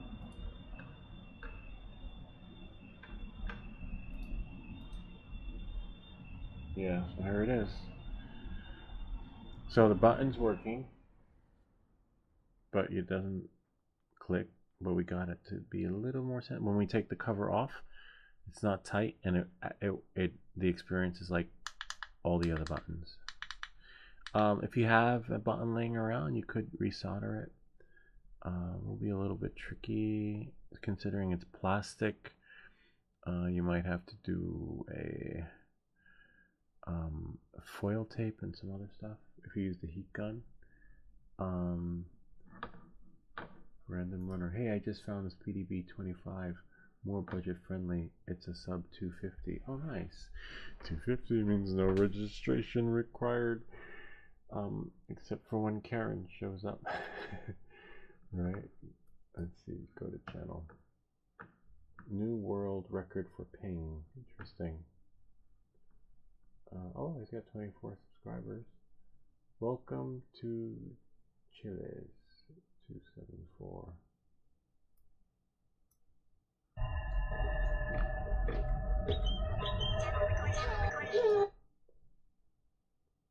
Interesting. I remember ping. I think it was on like Raspberry Pi or something. One of those games that you for coding or something, or in Kano. I can't remember. Ping, but it sounds familiar. I will definitely look at that. Oh, sub 250. That's gotta be good. Hopefully the next one they send us is actually better. Let's see if it works now. I'm gonna turn it on. Remember, when you turn it on, it resets back to the highest volume.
So many commercials.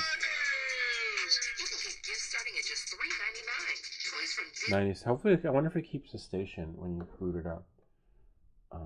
Again, let's see if we'll know the volume goes up, but so that's good. At least you don't have to hunt for your station. Could be the other chip that's causing it to do that, possibly, but it works. You know, a lot of troubleshooting. Hold on one second. When picking a PV drone, what would you recommend? I don't get that PNP means. I'm new. Oh, PNP means plug and play, and that usually refers to it binding to the DJI ecosystem. So everything I do is plug and play, because with DJI, you just plug it in and it's ready to go. Like you see on my, except for sometimes the chip configuration is challenging, but which is why I bookmarked it, so I want to see. But you could probably find a Brad Will video. I think he'd probably be the way to go if you want to configure the chip to work with the settings and having it have a nice experience in beta flight. But yeah, so I don't know, random account. I really wish I could help you, but I'll walk you through everything. All right, right now. Just give me a second. Oh wow, interesting. Okay, so random account. One time, that's it. Then what you'll do is you can rewind and fast forward, rewind and fast forward. Okay. All right. So here we go. You're going to type in your browser, just really simple, on your internet browser. At the top, type in DJI.com. Okay, that's it. I'm going to give you 5 seconds. You don't have to do it. Just a pause. 1, 2, 3, 4, 5. That's it. All right, DJI.com. And now, what you're going to do is go to the search bar thingy right there. See that? Press it, and then you type in DJI ASSISTANT assistant. See, you're going to see this screen. Now go on the right hand side right there where it says download center. Press that. Now you're going to drag your mouse all the way to the left hand side, 1, 2, 3, 4, 5, and click on apps. Oh, sorry, software. Click on software. And you see where it says DJI Assistant 2 series? Select that drop menu. And now, one second, I'll just move this out of the way. And you see where it says DJI Assistant, right? DJI Assistant 2 Consumer Drone Series, right there. And then you press that. Now you decide if you're on Windows and on Mac, or Windows and Mac. See, this is Mac, and that's Windows. Now, once you're there, you download it and update it, and that's all I can. That's really all I can do. It's a really streamlined experience. That's straightforward. My screen is totally different. Oh, so if your screen's different, I don't know. That's just weird. What I could do is this, if you want, but then after that, you're on your own. Lou posted a link for. Yeah, that's what I was gonna do. I did. I posted the link for him, and he said that he was gonna type it. He's typing the link because he said the link comes in on his phone. Oh, so if the link comes in on the phone, it doesn't really matter. We posted a link for him. My screen is not similar at all. I might just return. No need to return it. Oh yeah, we've been trolled. No. Yeah. Anyway, that's it. I don't know what to say because so it is a random account. I don't know, and like I said, the instructions and directions are really straightforward. Yeah, it is. I'm not gonna waste my time. I can't. I just watched the video, rewind, be kind, rewind. Now back to the radio. All right. Knowing that and moving forward. So yeah, back to the buttons. I want to make sure it still works. Now I'm really intrigued. I want all my buttons to do that. All of them. And I want, if I did a video call, it can't be tonight because everyone is sleeping. But you really don't need a video call. You just need to, is there anything in the box that will help? Probably the cord. I don't remember if it came with a cord. No, just a USB-C. Or you know what? Go to the DJI store. You just need one of these cords. But yeah, you shouldn't have to. It just sounds like it needs to be updated. The same thing happened to me. I'll go to the local internet cafe or Best Buy, and you'll be all right. Yeah, I saw the Speedy B. I fell in love with the chip.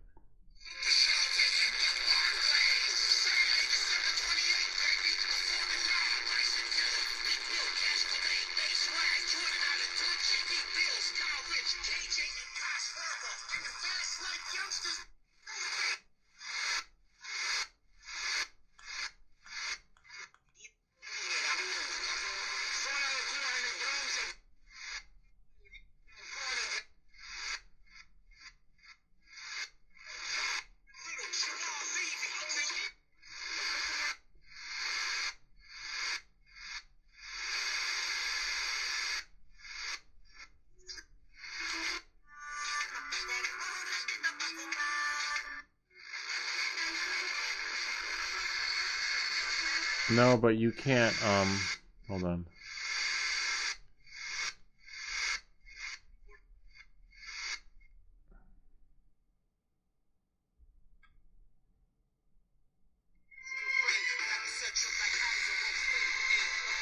You can't update this from the app. You can update the drone, but unfortunately you can't update the RC 2 or 3 from your phone, maybe, but no, I haven't been able to. Just want to try this radio 1 second. We'll try it. Let's see if we can. Actually, not a bad idea. We'll test that out.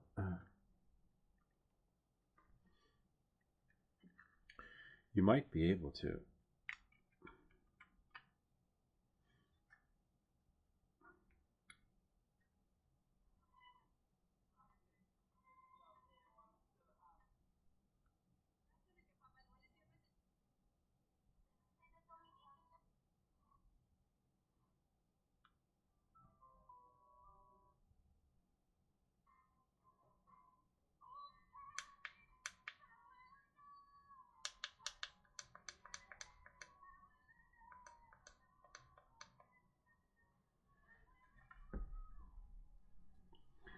the sound comes in so much better from the headphones because it works like a better antenna. Watch.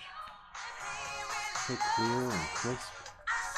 But it doesn't sound... It's staticky the other way because this is like an extension of... But I'm pretty sure outside it'll be good. It'll get full reception. But with the headphones, it's pretty cool.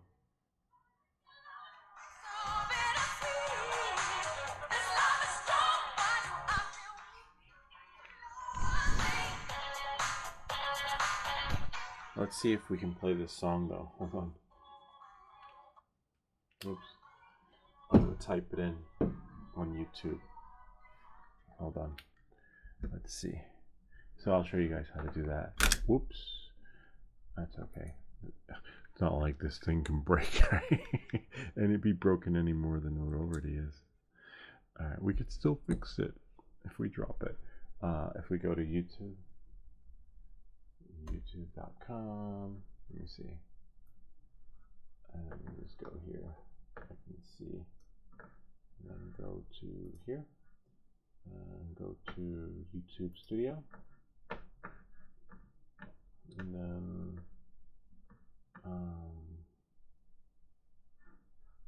hold on.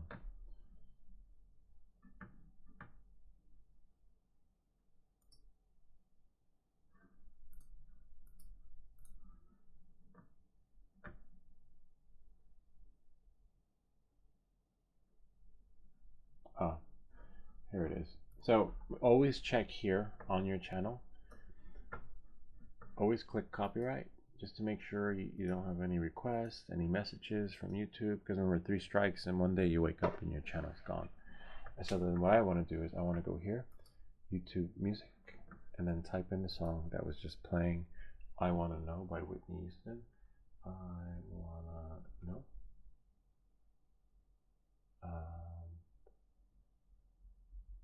If he really loves me. I wanna know if you'll know. Or is it how will I know? Oh, I thought, see? I don't know my music. I'm not updated. There was a song. I thought it was like, you got to move that jacket. Ooh, gotta move that jacket. I thought it was a guy in a nightclub and they were asking him to move his jacket. But apparently it's moves like Jagger.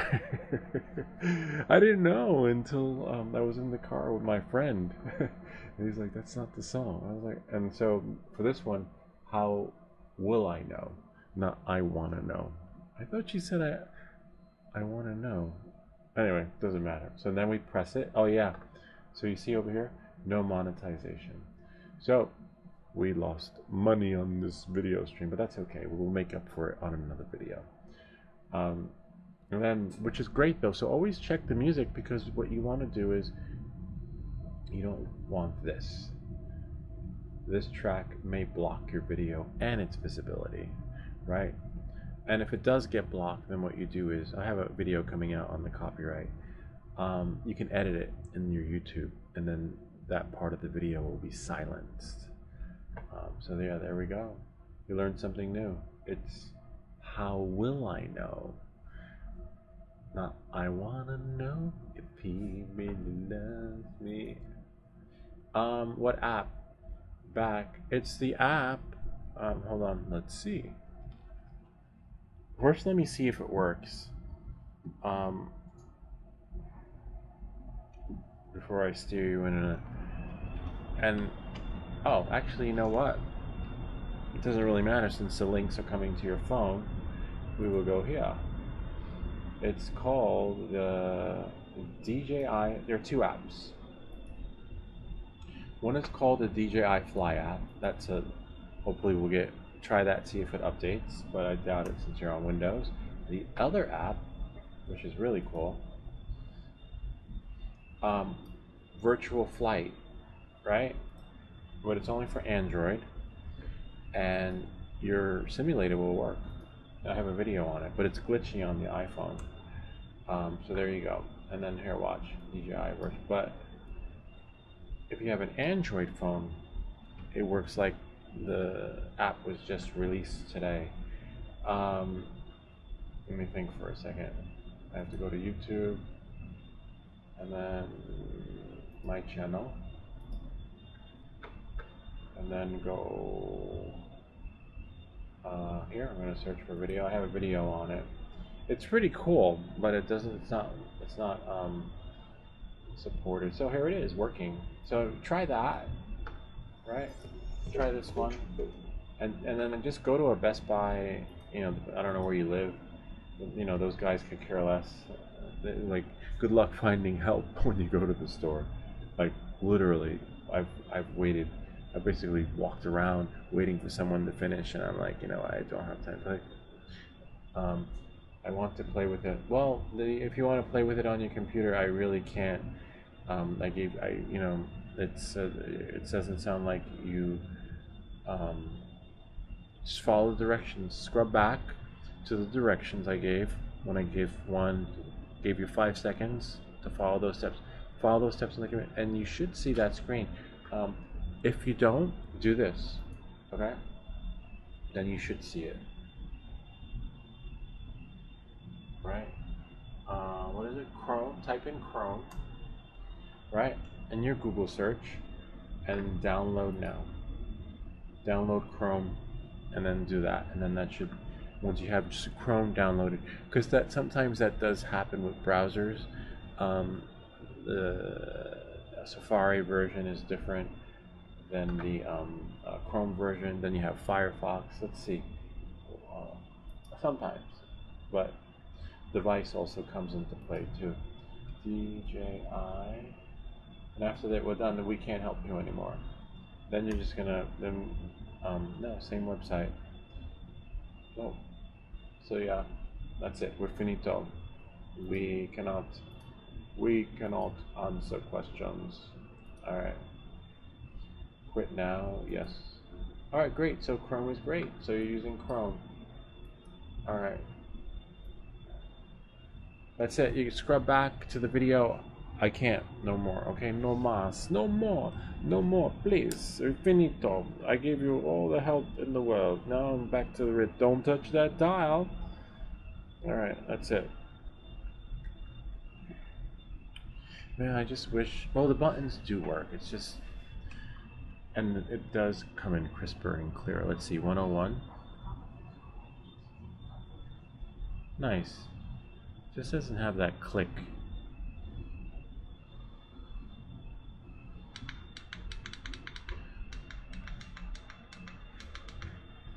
.101.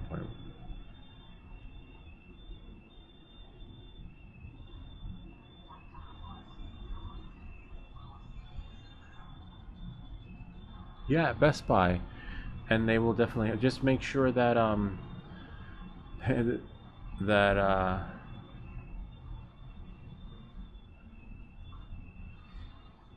or even the library. The library will just have you apply for a library card to use their computers, so you'll be all right.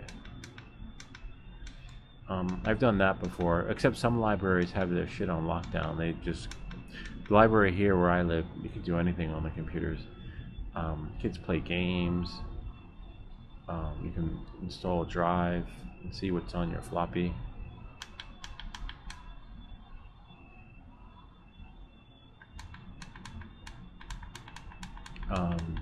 Or an Apple store. Apple's really friendly. Be like, hi, I'm thinking of buying a new Mac, but I just want to see if this actually works. Apple could be a little bit tricky though, because they have guys in their t-shirts everywhere. Like they'll get penalized for not helping you, whereas in Best Buy, there's no penalization. You're lucky if they help you. But then in Geek Squad, you need an appointment. In Geek Squad, I think, is free consultation, but they're not gonna set you up without having you pay a fee.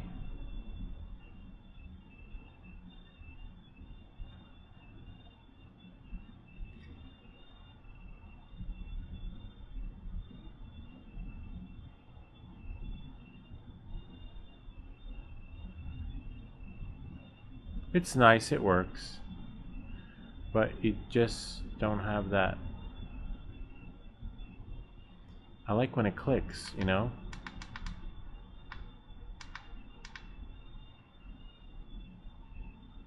Ah.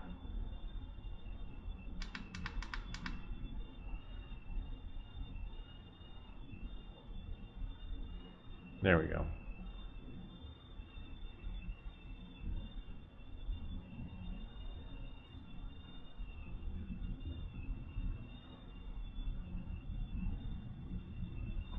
I don't hear it because the condenser is going on.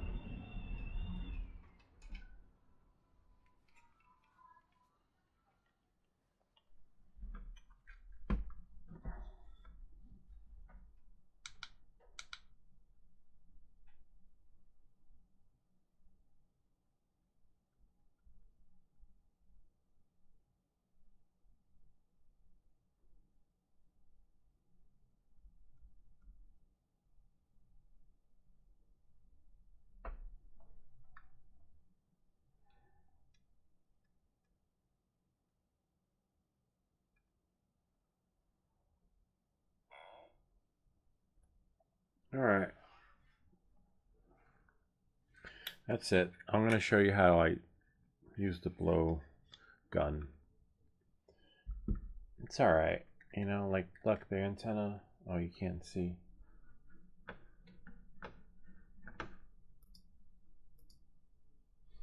The antenna became loose again. I'm going to make a list, like this whole unit experience, what it was like.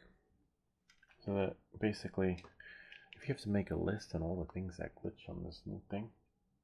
Lou, I'm struggling. I'm trying to figure out if the speed, if the Speedy B25s comes with the 03 air unit.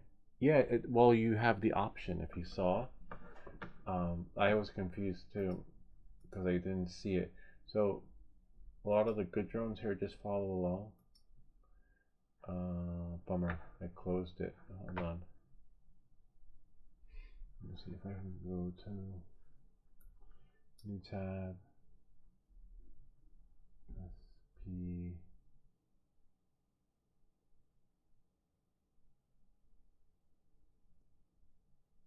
Speedy.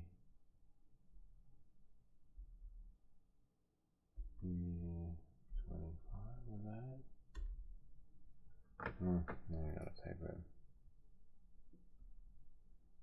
Oh, here it is up here.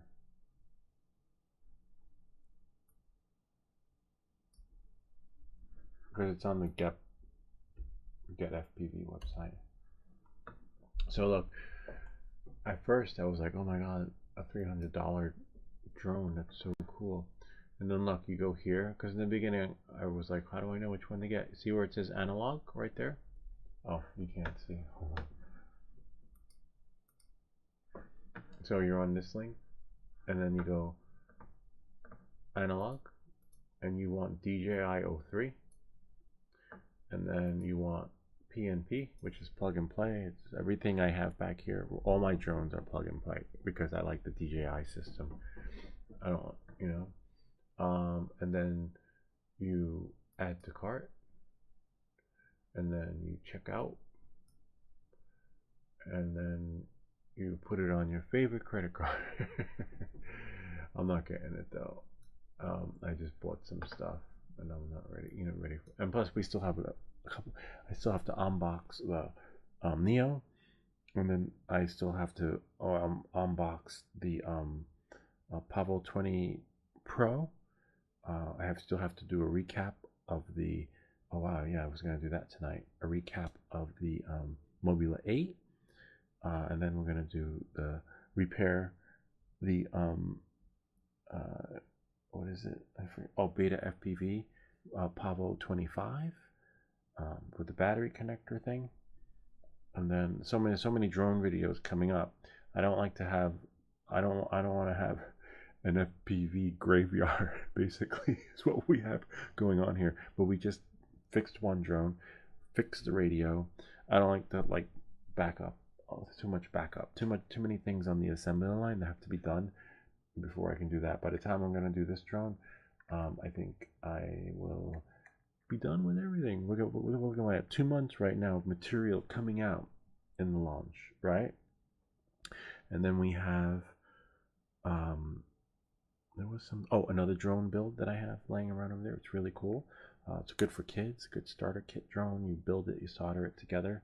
Hopefully it's not like one of these kind of kits where, as you saw, you need to level up your game in order to get it to work, but we'll see. But let me show you how we take some parts off the board. All right, and that's it, and that's the end of the radio station. That's it.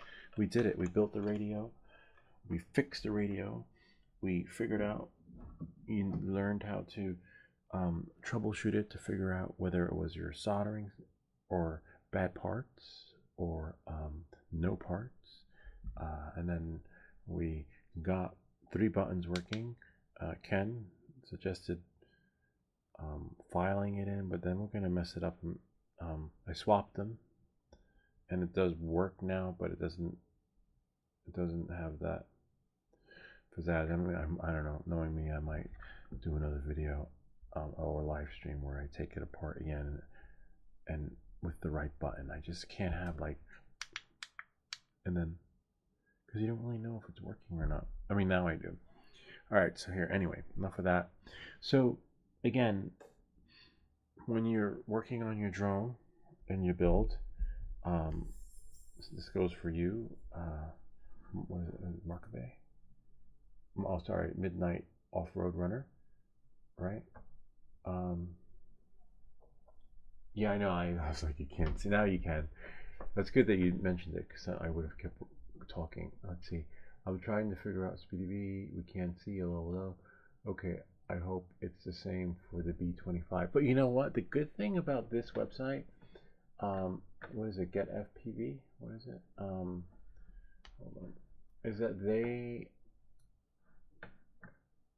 Yeah, Get FPV. You email them, and they'll answer any question. And I've done that with the flight controller.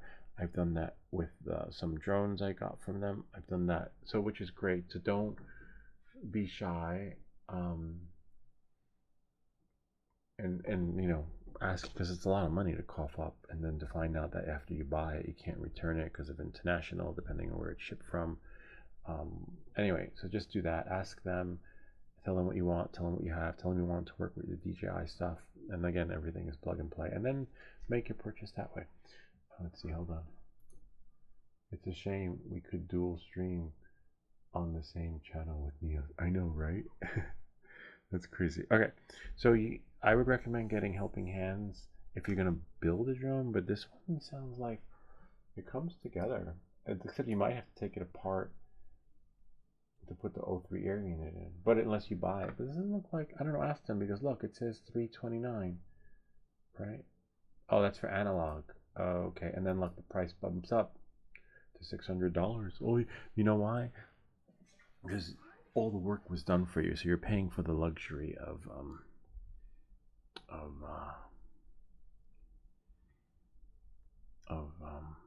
just being able to bind and fly. Just like said, it also there's a troubleshooting experience that you'll have configuring it, but they'll help you if it's their drone. They should. All right, so look, here's the gun. It's a blowgun, heat gun, basically. Dare not call it a blowgun. You find your tweezers. You probably want to have hook tweezers, but I'm doing it this way so that gravity works its magic. Temperature's at 628, but every experience is different, so it might not be 628. What you could do is this. I'm keeping it away because if you accidentally touch something with this, like that, or your camera gear, you'll fuck it up. Depending on your hand, you're lefty or righty, and you hold it down. And as soon as you see the solder start to melt, just rub it back and forth so that, you know, as soon as it starts to look like it's melting, you do that. But you could, right? Let's say I'm gonna put it back, because remember the solder. The solder, when you melted it to solder it on, already lost its magic when the flux is gone. So that's why sometimes you want to add more flux, or you could use the heat gun. But I find that with the solder, with the flux, things just tend to come off the board a little bit easier, and you spend less time camping on your spot. So now there are two ways to do it. I'll do two. Okay. Hold on. I'll do this. Make it bigger.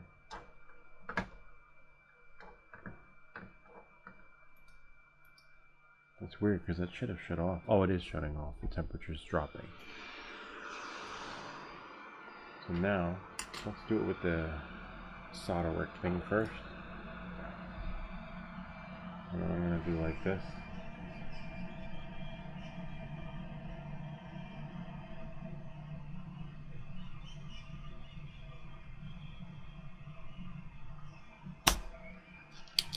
Not hot enough.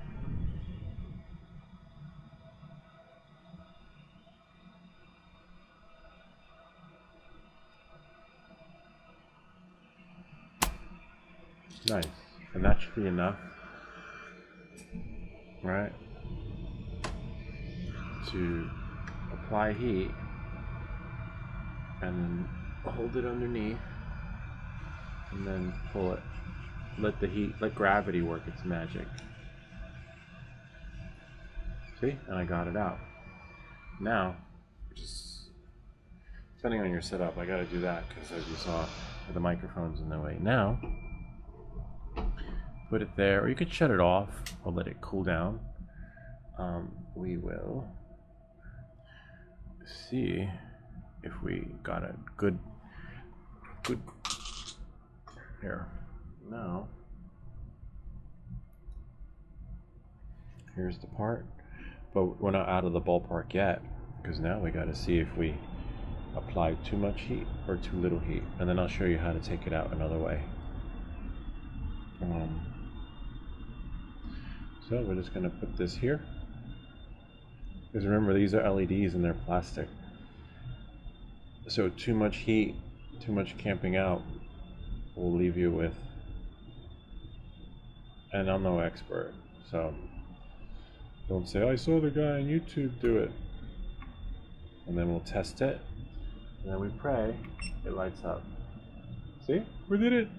I desoldered it. I didn't melt it, but I did melt a few. Don't get me wrong. Like,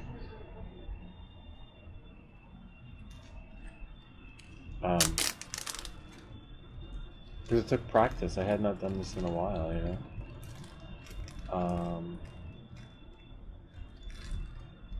No, that's a good one. Oh.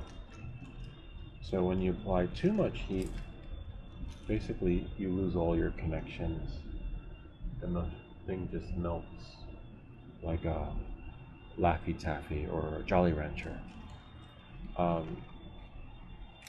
taking out the capacitors work. Let's see the capacitor. So even though it looks pretty, hopefully we didn't blow it out. Because you can salvage parts. Like if you need a part, you can, you know, like this capacitor could be used on another board. The LED could be used on another. See, now watch. I go here, press here. Hopefully it doesn't say damaged. Test in progress.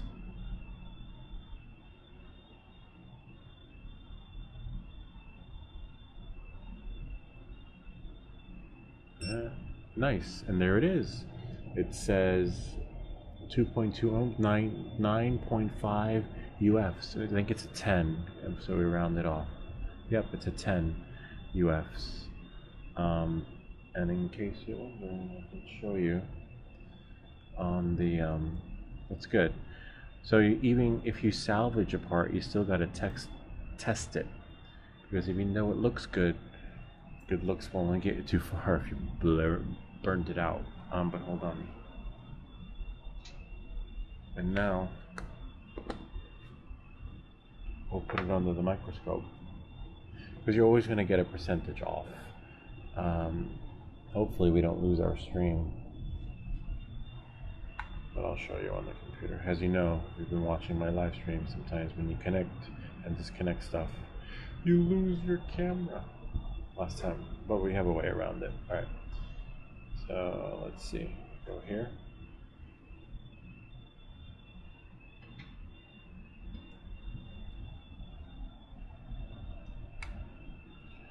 Turn it on. This microscope is wireless too, but it's only wireless on the phone. So you can connect to the app wirelessly, but you can't connect to the computer wirelessly. Okay, hold on one second.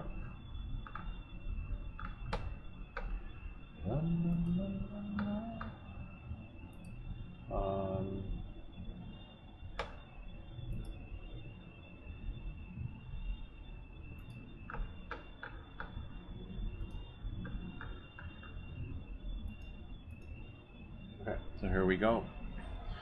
So remember, we measured 9.9 UFs, right? And if we can turn this around like that. That's so weird. Why is it? Oh, I see. It's just upside down.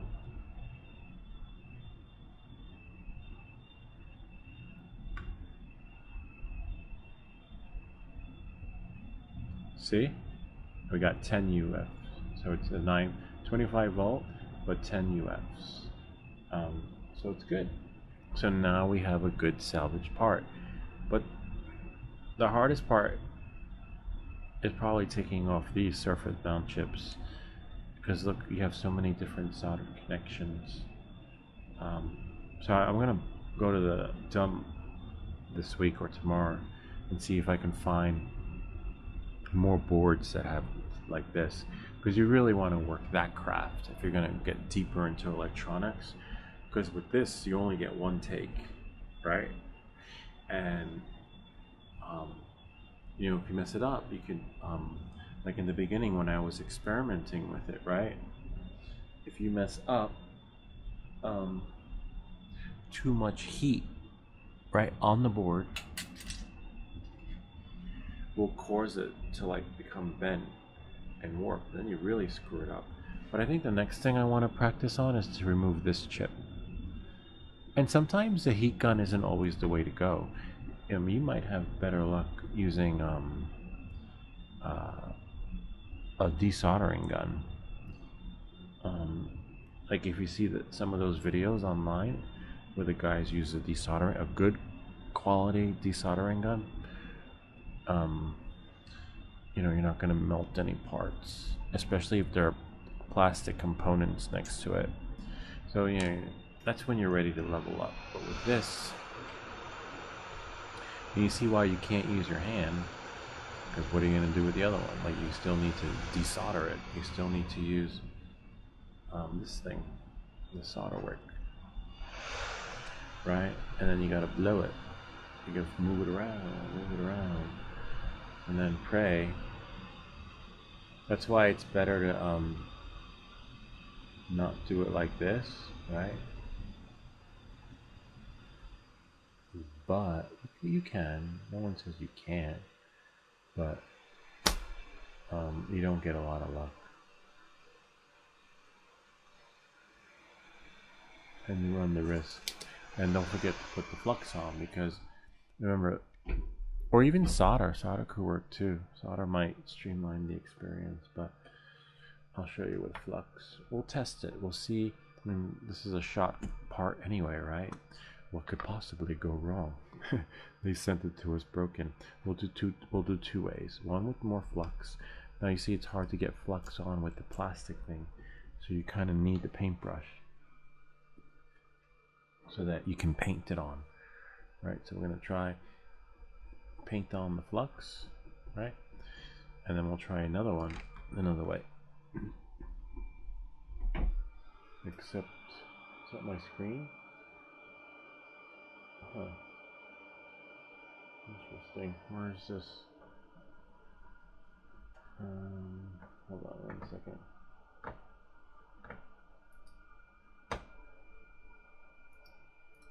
There you go. Not sure why that happened. And what's this one? Oh, that's quick cam. And then there we go.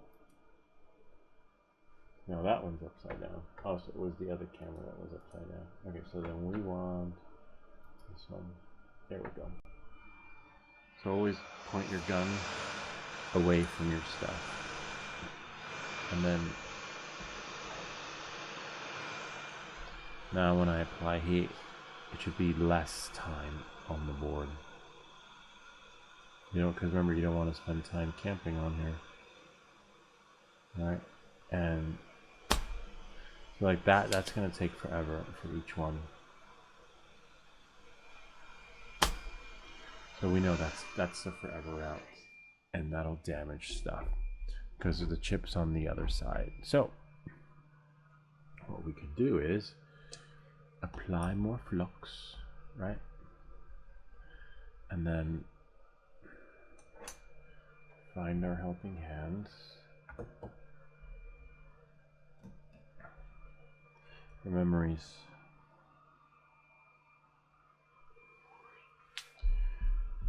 Oh, we still got 3D print videos to make too. So I'm going to print something tomorrow or Saturday, one or the other. Probably Saturday because no one will be here. All right. So now, see, we let gravity do it. So then we grab the tweezers. Just had them here a second ago. Oh, I'm over there. I wonder if this thing works. Nope. I put a magnet over there. It shuts off, but slowly. And now, find where the holes are, because remember, gravity is going to work its magic. It'll be so much easier. And you should get it out.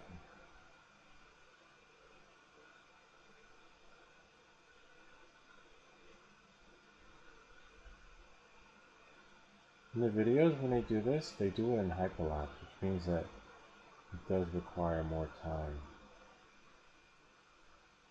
So just let gravity do it. And then you can.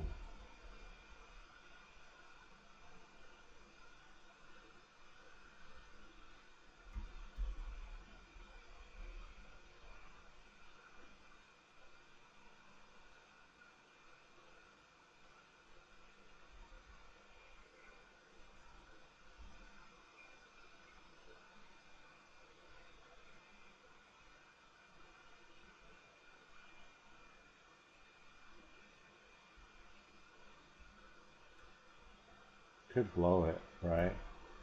Increase the airflow.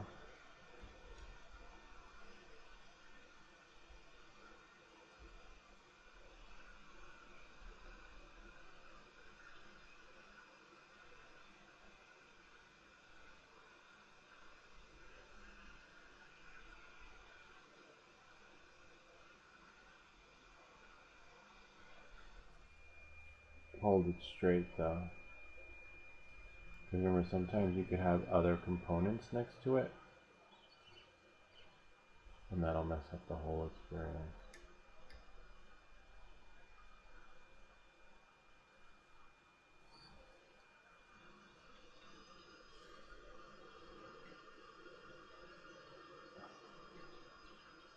Now we're cooking it. Now we're cooking.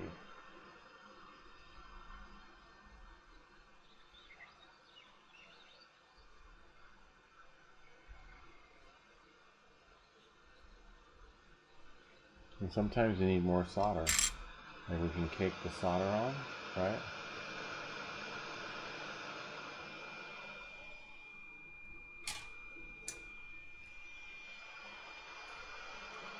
So that it'll melt easily.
Now we're cooking it.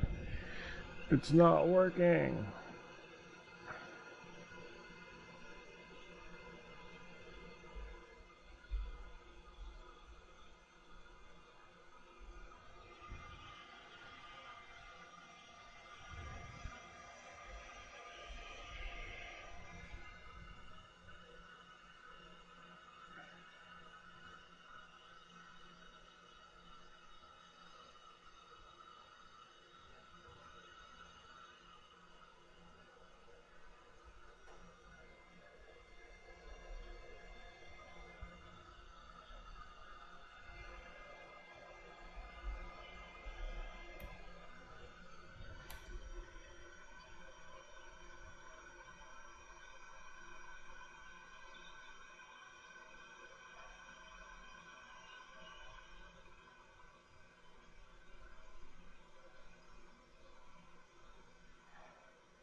We got it.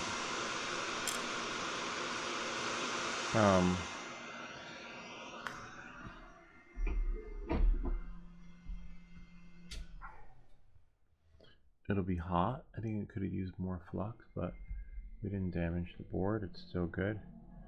The solder connections are still there, but I want to see this side.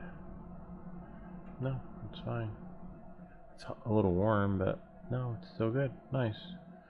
You can clean it up with a toothbrush and alcohol. And you gotta find the right temperature. Because honestly, I think that took a little bit too long. No. Solder pads are still there, which is great. But I want to look at it under here. I think applying more flux and using like the other things, using the solder gun, desoldering gun would probably work better. Sometimes they need like the better stuff.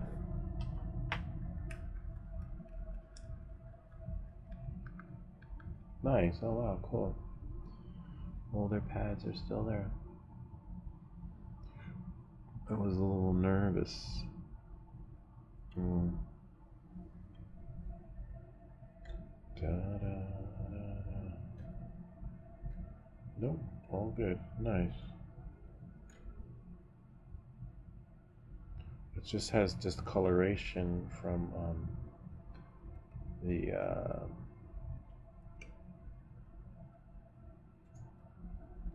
flux. Oh, there we go. I forgot. Let's do that. Nice. Kind of brings it back to life a little bit by caking more flux on. Again, I'm not the expert, but there are better ways to do this, and don't use my desoldering. This is not how to do it.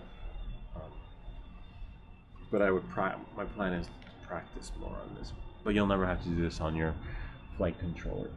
And remember, this was supposed to be a beginner video where the unit was supposed to work after we put it together, because it was a straight out of the box experience, but apparently not. I sent the crappy unit.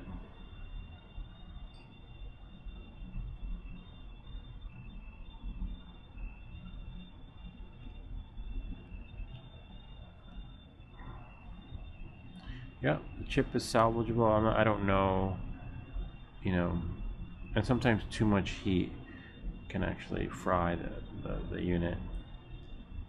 But I would never salvage a chip. I would replace these. So how cheap they are. And you don't get just one. Let's see. You get many more. So if you want a chip, I'll send you one. Almost lost my. Oh, there we go. If I spent as much time as you in the room of creations, my missus would be dragging me back to bed. No, she does. It's only 12:20, and I will go to bed. But no, she, like you see, sometimes she sends me a text and it's like, "Can you stop talking?" Because she think you can hear. But I didn't get any text tonight. She was in a good mood. she was like, have fun making your videos. I was like, yeah. I'm gonna pull an all-nighter. And then other times I can't. Like today, I had to I spent time with the kids. They got home at 3, and then I hung out with them until 9 p.m. 3, 4, 5, 6, 7, 8. So 6 hours. I spent 6 hours with the family. But bedtime is another story. Sometimes when I sleep in the bed, she's like, "Wake up!" I was like, "Well, is everything okay?" And she's like, "Oh, you were snoring." I was like, "Oh, I didn't know. How am I supposed to know?" So no snoring tonight. But on the weekends, we have the weekend. So the week, like we went away. I don't think you guys saw me during the holiday weekend. So there'll be time away. So yeah, no, we balance work, play, and life. You have to with YouTube. But nighttime is the best time to record, to be honest with you. And since I snore, what did he call it? I like that. The room of creations. I think I'm gonna use that. The room of creations. It sounds so magical. So yeah, I like that. It is the room of creations. When you look around here, there has been a video for each and everything you see in this room.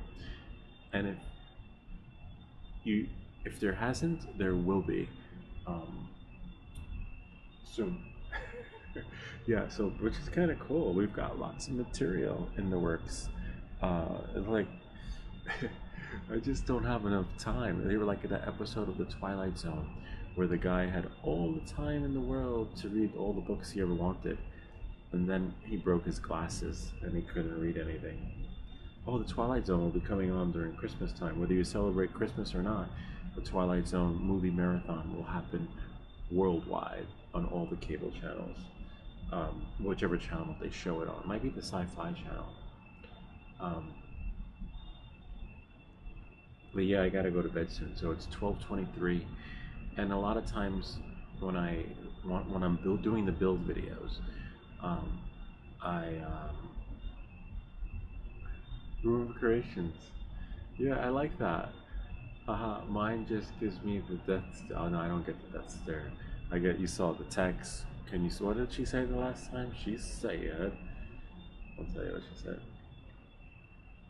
And then when she says stop, I gotta stop. You know, like that's when or the last time, I think I was whispering. I started to whisper. And then it became an ASMR video. Right? What did she say? She said, oh, can you finish up talking soon? Then I know it's time. Then I know she had like a bad day. I'm going to bed. Because usually it's 10:37. Usually she stays up until like at the end of her day. She'll stay up from 9 until 11:30 or 12 o'clock watching Netflix in bed. So like we're both up at the same time, except she's watching a movie in bed, catching up on her whatever rom-coms, and then me, I'm down here doing this. So like, and then sometimes we'll watch a movie. Like she'll like, okay, let's watch a movie. Then we'll watch a movie. But as we're watching a movie, I just can't stop thinking about the room of creations. So no matter how good the movie is, my mind is here. You know, like some movies are good. Oh, one movie was really good that we watched, which was Tetris. And Tetris was good that we watched. And then 8-Bit Christmas, really cool. What did he say? It's half 5. Oh man, half 5. But at least you're not out partying, right? I'm not out going to like a discotheque or hanging out with my buddies at the bar. We're just doing our stuff. We just have a hobby, you know. We're just doing like, you know, this like trying to tinker. But definitely room of creations. I like that. I need sleep. But my brain, yeah, you have to get sleep though. Like if you don't see me post, it means I'm resting. Because you have over how many subscribers does he have? I'll tell you. He has, go to channel,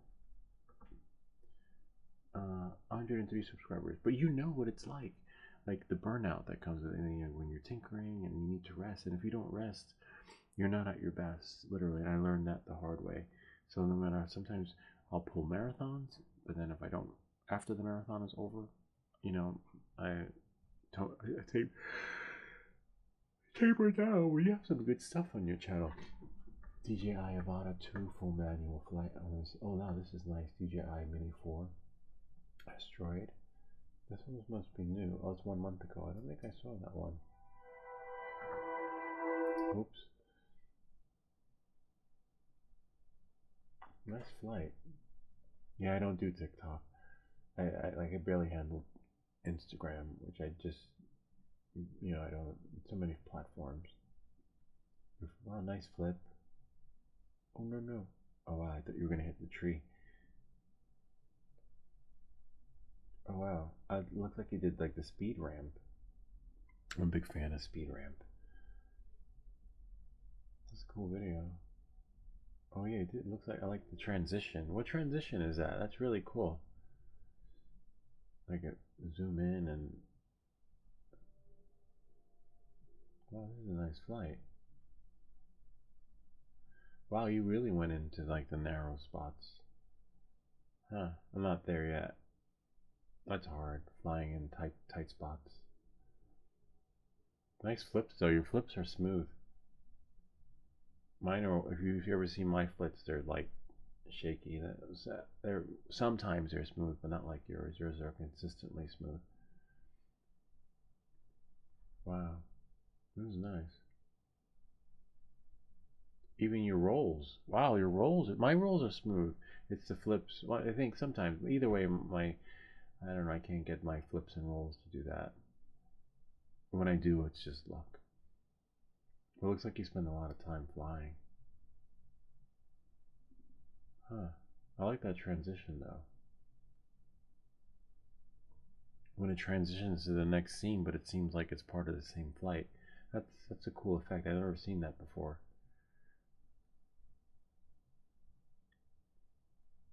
Oh wow, what is that? Like a backwards dive or something? This is some nice flying, man.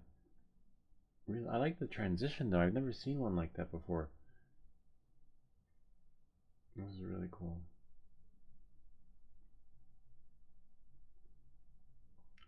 I like how you're able to fly in those narrow, tight spots. Wow.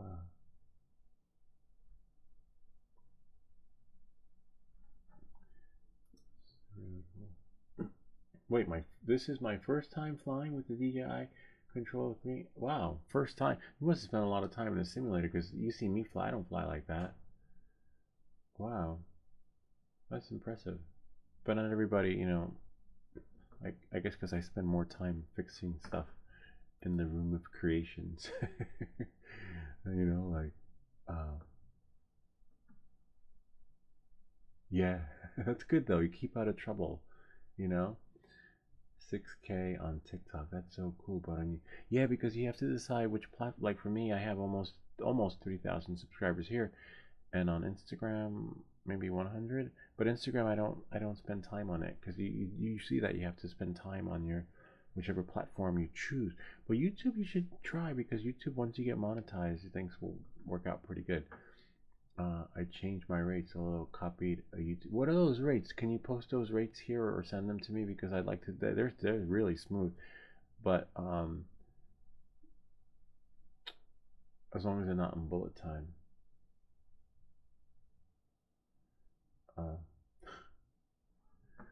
25 hours, and oh, that's pretty good.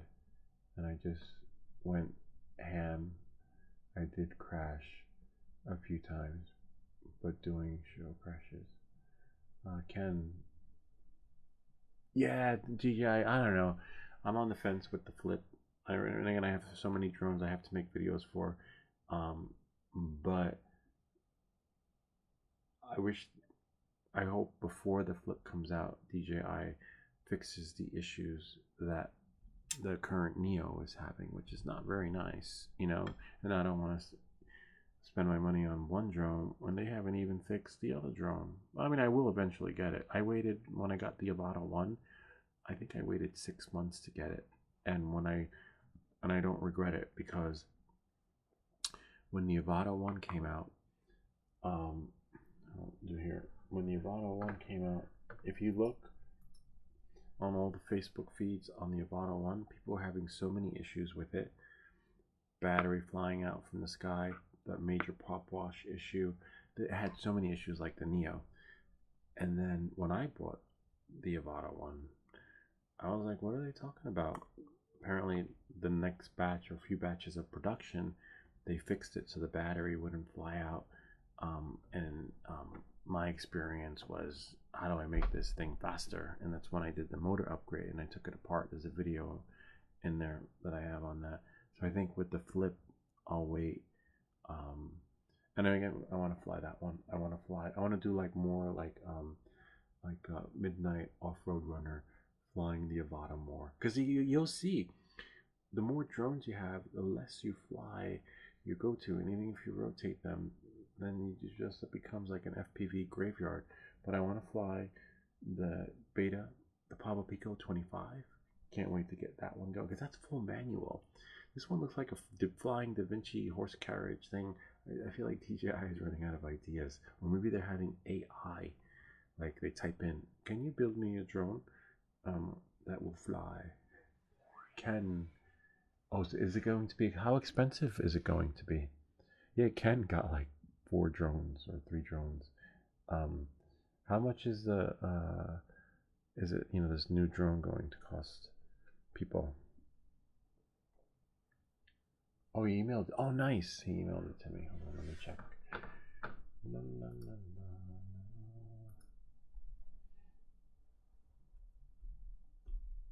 But you should sleep. You gotta sleep. Like sleep is important because it's hard unless you sleep during the day. That's fine then I wouldn't worry. But there was a study that was I think it was a TikTok challenge, and the guy stayed up for X amount of days.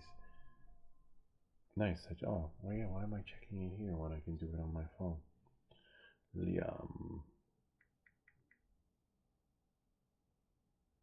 Well, nice. An attachment. Wow, you're fast. Oh wow, check it out.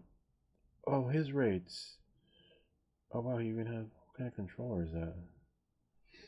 Oh, he covered the DJI thing. I wonder why he did that. Oh, these are actually slower. I might have to compare it to mine. What do I have? I took my rates from Javier. Hold on. That's how I learned to fly manual mode. I watched his video. Let's see. Now I have to find it. I hate when I can't find stuff. Avata should be enough. But DJI Avata. Stock rates faster. So I have. Oh yeah, so I took Javier's rates. These are Javier's. I'll give you a screen. He does a really good tutorial on how to fly manual mode. So hold on. This is what I have. It might be off. I changed the yaw to 80, and that helped with like some prop wash issues and like causing smoother rolls. But yours are a little bit different. Here, look. I will. Oh yeah, you can see. Hold on. See, these are the rates I got from Javier. Yours. So you have. So it's the Expo is 65, 62, and wow, 0.6. Huh. That's interesting. I'll try it. And that's with attitude limit off. Oh no, that's this one. Yeah, that's attitude limit off. Wow. What's your pitch? I don't know. I like the pitch the way I have it now, but after watching your video, it's so smooth. 550. I had to change it from 550 because the stock rates. These are the stock. Because I do have the stock rates on here. Where is it? I kept it in case I ever lost it. I hate when that happens. I'm like, I just want that one. Looks like I have to close it. Stock. Yeah, so there's stock. Huh. That yaw at 0.6 is kind of interesting. And I have to watch your video again. Double check, because I don't. No, I guess I'll try it. What's the worst that could happen? I have care refresh, so I just don't like flying in bullet time. But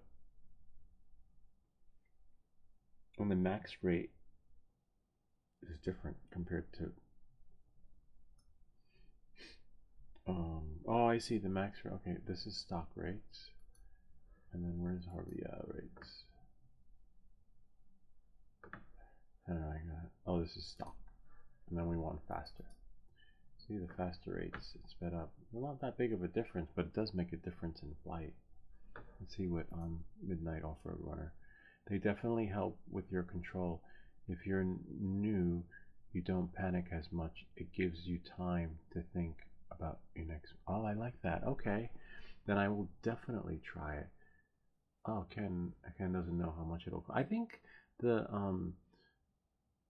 Vinci drone, whatever it's called, might be affordable. I think the DJI wants to have more people flying their stuff and crashing it, so you can buy another one.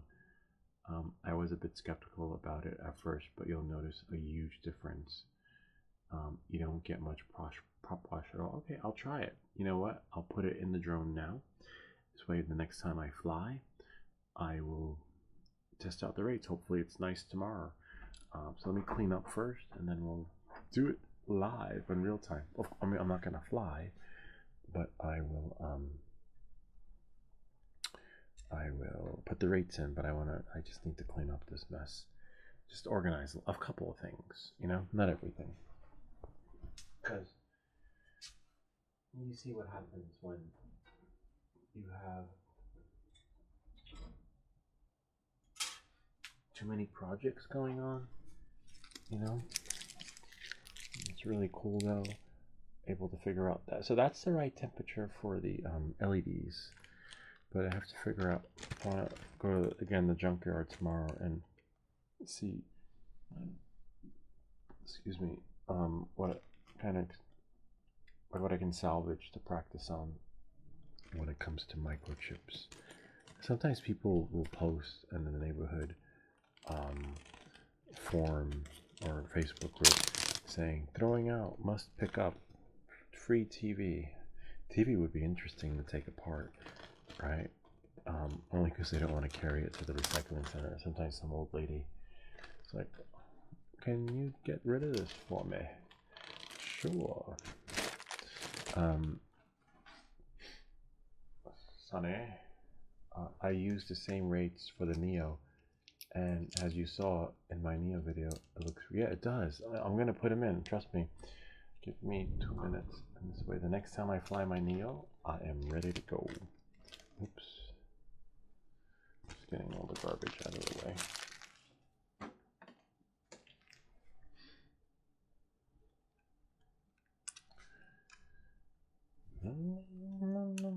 That was a cool build. That was a nice radio. I feel bad for the people who buy it. Again, the link is in the description of this video, and so I left it at the top. All the Amazon reviews say the same thing. When you read it, you're like, oh my god, that happened in this video. Oh my god, that happened in this video. It's messed up.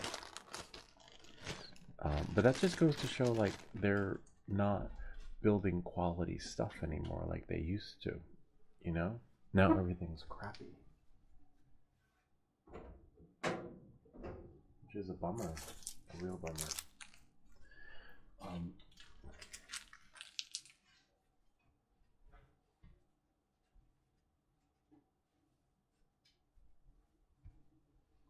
Like, bummer, super disappointment, I have to say. So if you ever use your flux, make sure you clean your paintbrush that you use to cake stuff on. Otherwise, you know, you're gonna mess up your paintbrush. And I like to reuse my stuff, but I can do that later after the show, because we're done soldering until our next build. I have a new tip coming. I salvaged this, refurbished it so many times that, you know, as you saw in some of the videos, it don't work anymore. And so I think the next stream will be a live 2D print stream. We'll work on some stuff, print some fidgets, and where I live, people dump them in an alleyway. There's 4 scientific experiments. It's so funny. Someone posted a video on the neighborhood forum where someone drove their car to someone who was having construction done at their house, and they dumped their garbage in their dumpster. And it's funny, they drove away, but I think they got the car on video. So be careful when you dump your stuff. But wait, I remember when I was in London, I don't know how they get away with that, because when I was in London, I couldn't even go in a freaking alleyway without there being a CCTV. CCTV is freaking everywhere. I'm surprised they don't have them in bathrooms. Like, I mean, it's good safety, but everywhere you look, every corner, every nook and cranny is a CC, the security cameras, which is great. But talk about Big Brother watching. I don't know how they get away with dumping stuff in the alleyway. So let's say you want to have a snack, and I don't know, you don't want anyone to see you. They will see you. They will find you on CCTV. They don't have that here. I think here they tried doing it, and then people felt like it was an invasion of privacy. It's not right. Because New York City had a similar plan. I think they did it in the subways, but not all the way. People still feel like it's an invasion of privacy. Invasion of my privacy. But I was impressed when I went to London. The CCTVs everywhere. Oh yeah, in London, they're in Wales. There are a lot of dark areas for cameras. Yeah, like they made an arrangement. Like, if you own a building, you'll get penalized if you don't have CCTV installed on it, right? The most people complain about is people not picking up. I don't remember that when I was there, but that happens a lot here. New York City, people stopped. There was a time when it was like the law. Now you find shit everywhere. Literally.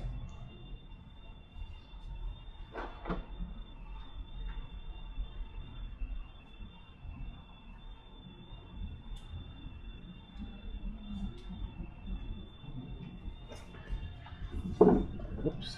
So now we're gonna try it. Can't fly it here, but I will definitely try it tomorrow or over the weekend. These are the new chips.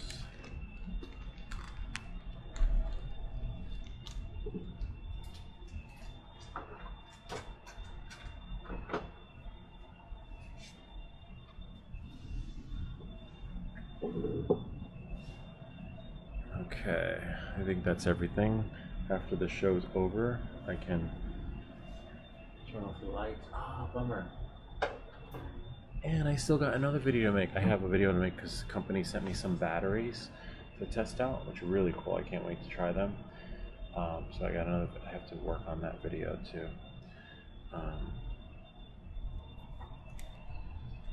But I'll probably get the DaVinci drone, but later, because as you saw, being first in line is not always the best. And plus I'll sell some stuff. So yeah, I like to sell stuff. Like I might sell the Neo, it's still in the box. We already know how that flies, right? Sell the Neo and use the money to get the DaVinci drone. Let's see. I did that with my my other drone, the GeekLJT Cinelog 35. It was in the box for over a year. And I just didn't like the design. And then I sold it. And then I got this.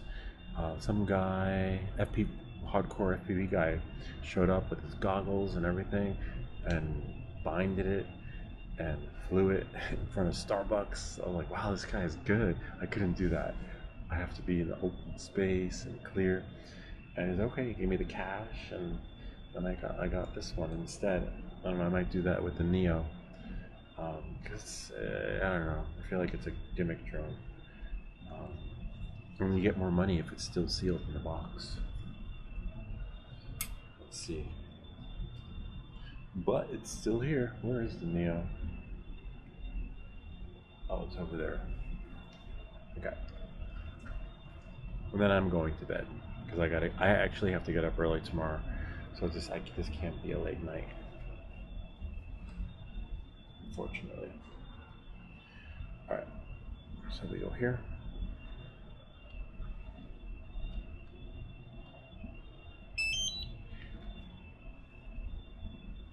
Okay. Turn on the Avada. Hopefully I could change the rates without connecting the remote controller.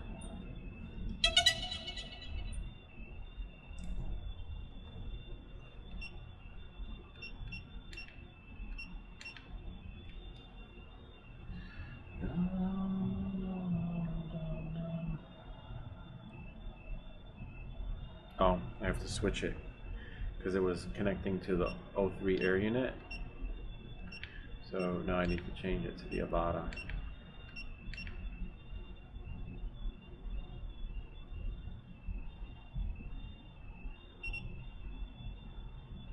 Great. Now we're going to push it here.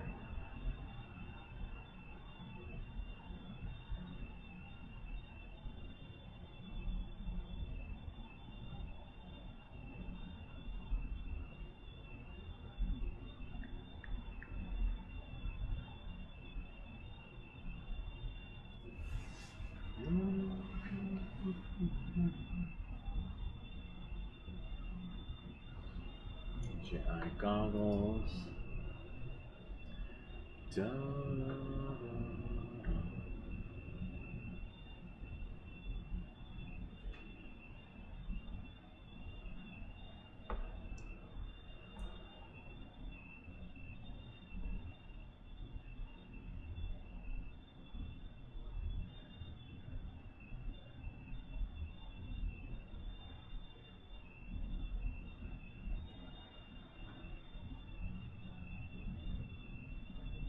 Oh, then it crashes like always.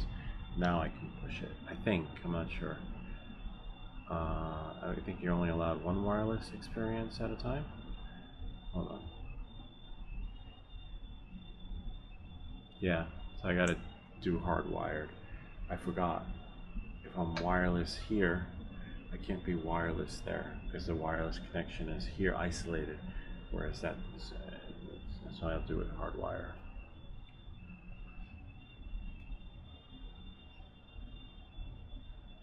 Trust.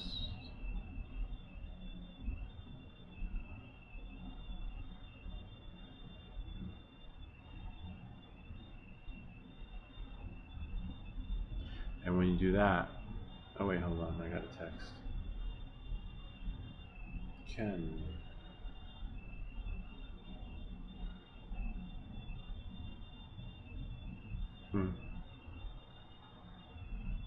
Alright, hopefully it'll work. Hold on. It'll work, it's just... Yeah. Oh.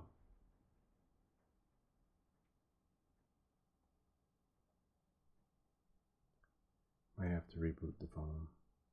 Oh, no, I guess not. Now the hardwire connection works. So maybe. We gotta go to DJI Fly. It's gotta connect. Yep. Alright, so now we'll go to our rates. I'll put the rates in this window.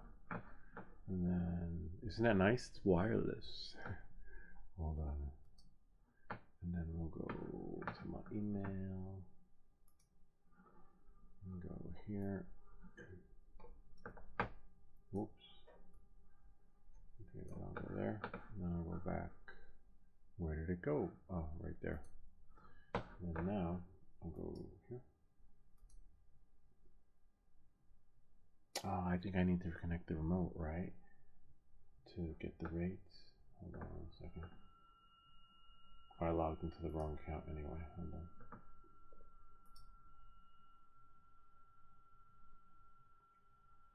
Liam. Okay, so now I'm gonna go. I definitely need a screenshot of my current rates, so I can put them back. Settings, control.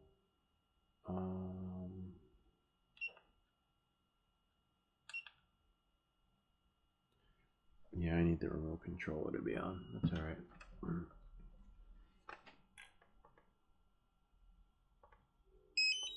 But it syncs really fast, see? So fast, it's unbelievable.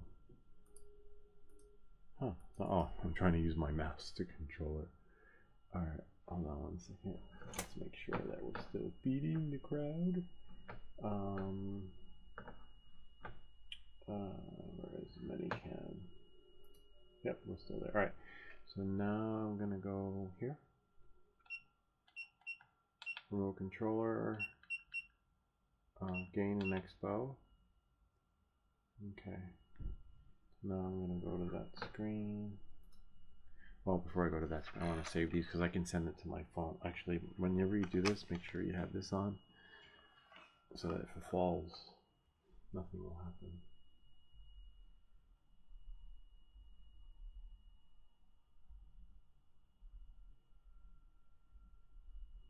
And then I'm just gonna check my desktop and make sure the rates are there.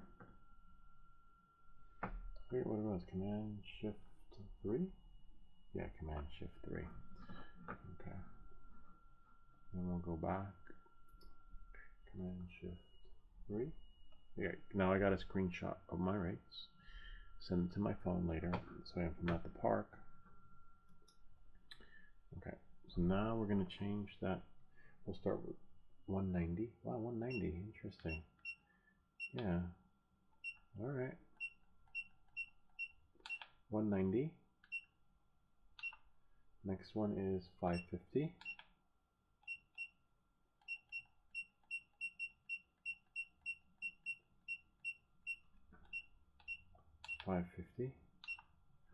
Next one is 65.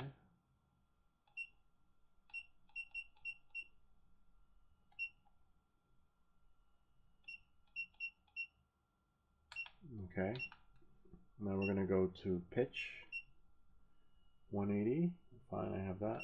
500.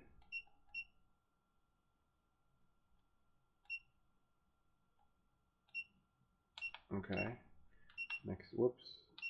Next one is 62. Okay. Next one is 50. Next one is 400.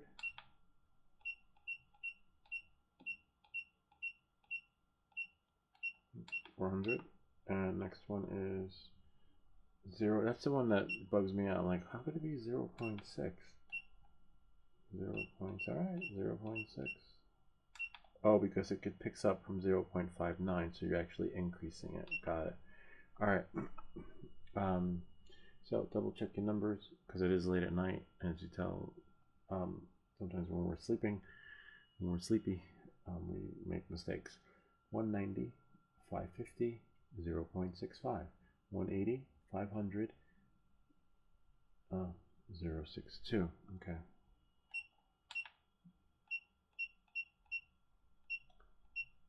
See, 0.6. Well, it didn't take. There.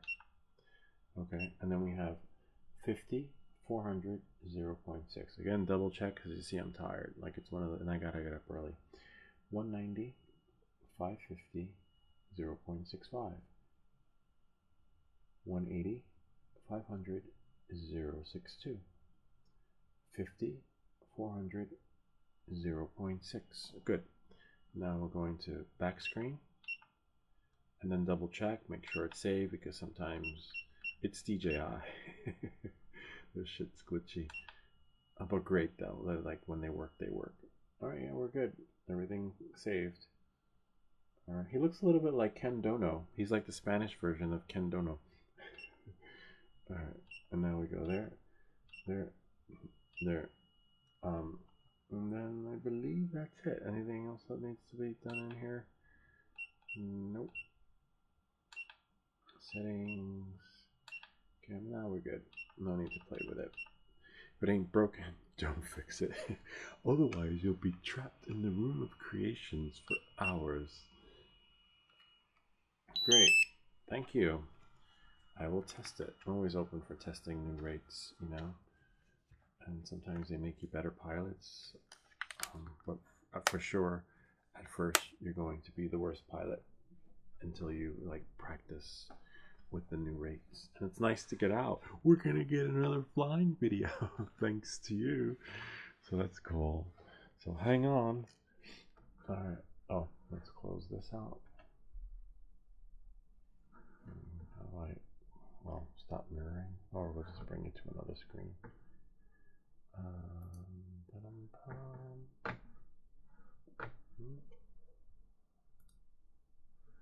then we'll go here.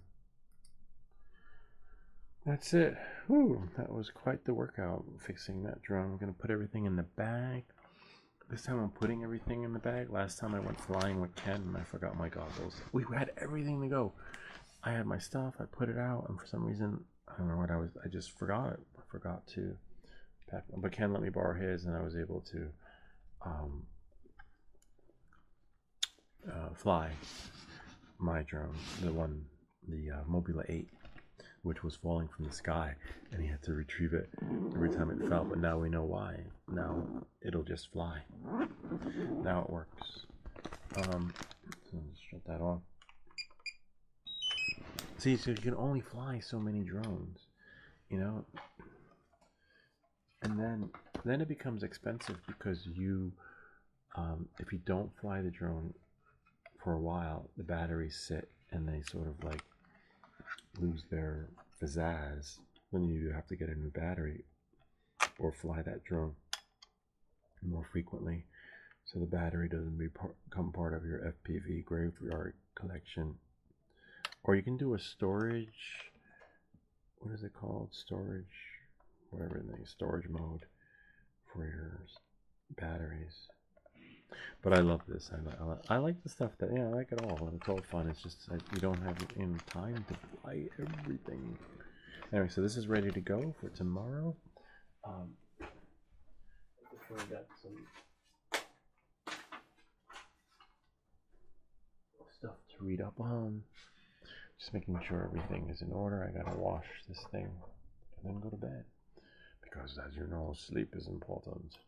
Sometimes. And not all the time actually. But this was great. Great chatting with you guys. Thanks for your idea, Ken, on swapping the buttons. That did work for one. Maybe I'll try it again, take it apart and swap the other buttons, play like a game of guacamole, and maybe that will reactivate it so it has that experience so that things go when you press them. But you know, the unit wasn't good from the get-go, but we got it working, and maybe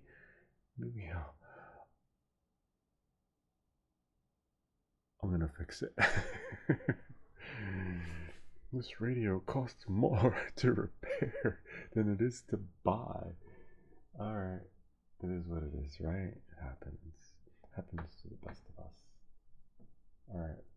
Anyway, I hope this video helped you in leveling up on your soldering skills, and you know, seeing those new drones, the new DJI Da Vinci and the Speedy Bee 25, which is a beautiful drone and it might be just right for you. Comes already built. Remember, there are no prop guards on there, so that's really leveling up. And if you do a motor calibration on that, do make sure that the propellers are off, because it's not like these little micro mini drones where you can just put your finger there. You might not have any fingers if you do a motor calibration on that kind of drone. So take them off and put tape on it, painter's tape. You know, preventative is always cheaper than damage control. You know, so knowing that moving forward, you will spend more time putting the props back on, but you know, make sure it's done right. Again, interesting radio build. I will fix it. I just have to fix that button to streamline the button pressing process, especially if I'm going to give it to my kids. I want to be like, how come her button works and mine doesn't? Like, it does, just press it. It's like that. Anyway, if you have any comments or questions, feel free to leave them down below. And ideas for other videos. Remember to like and subscribe.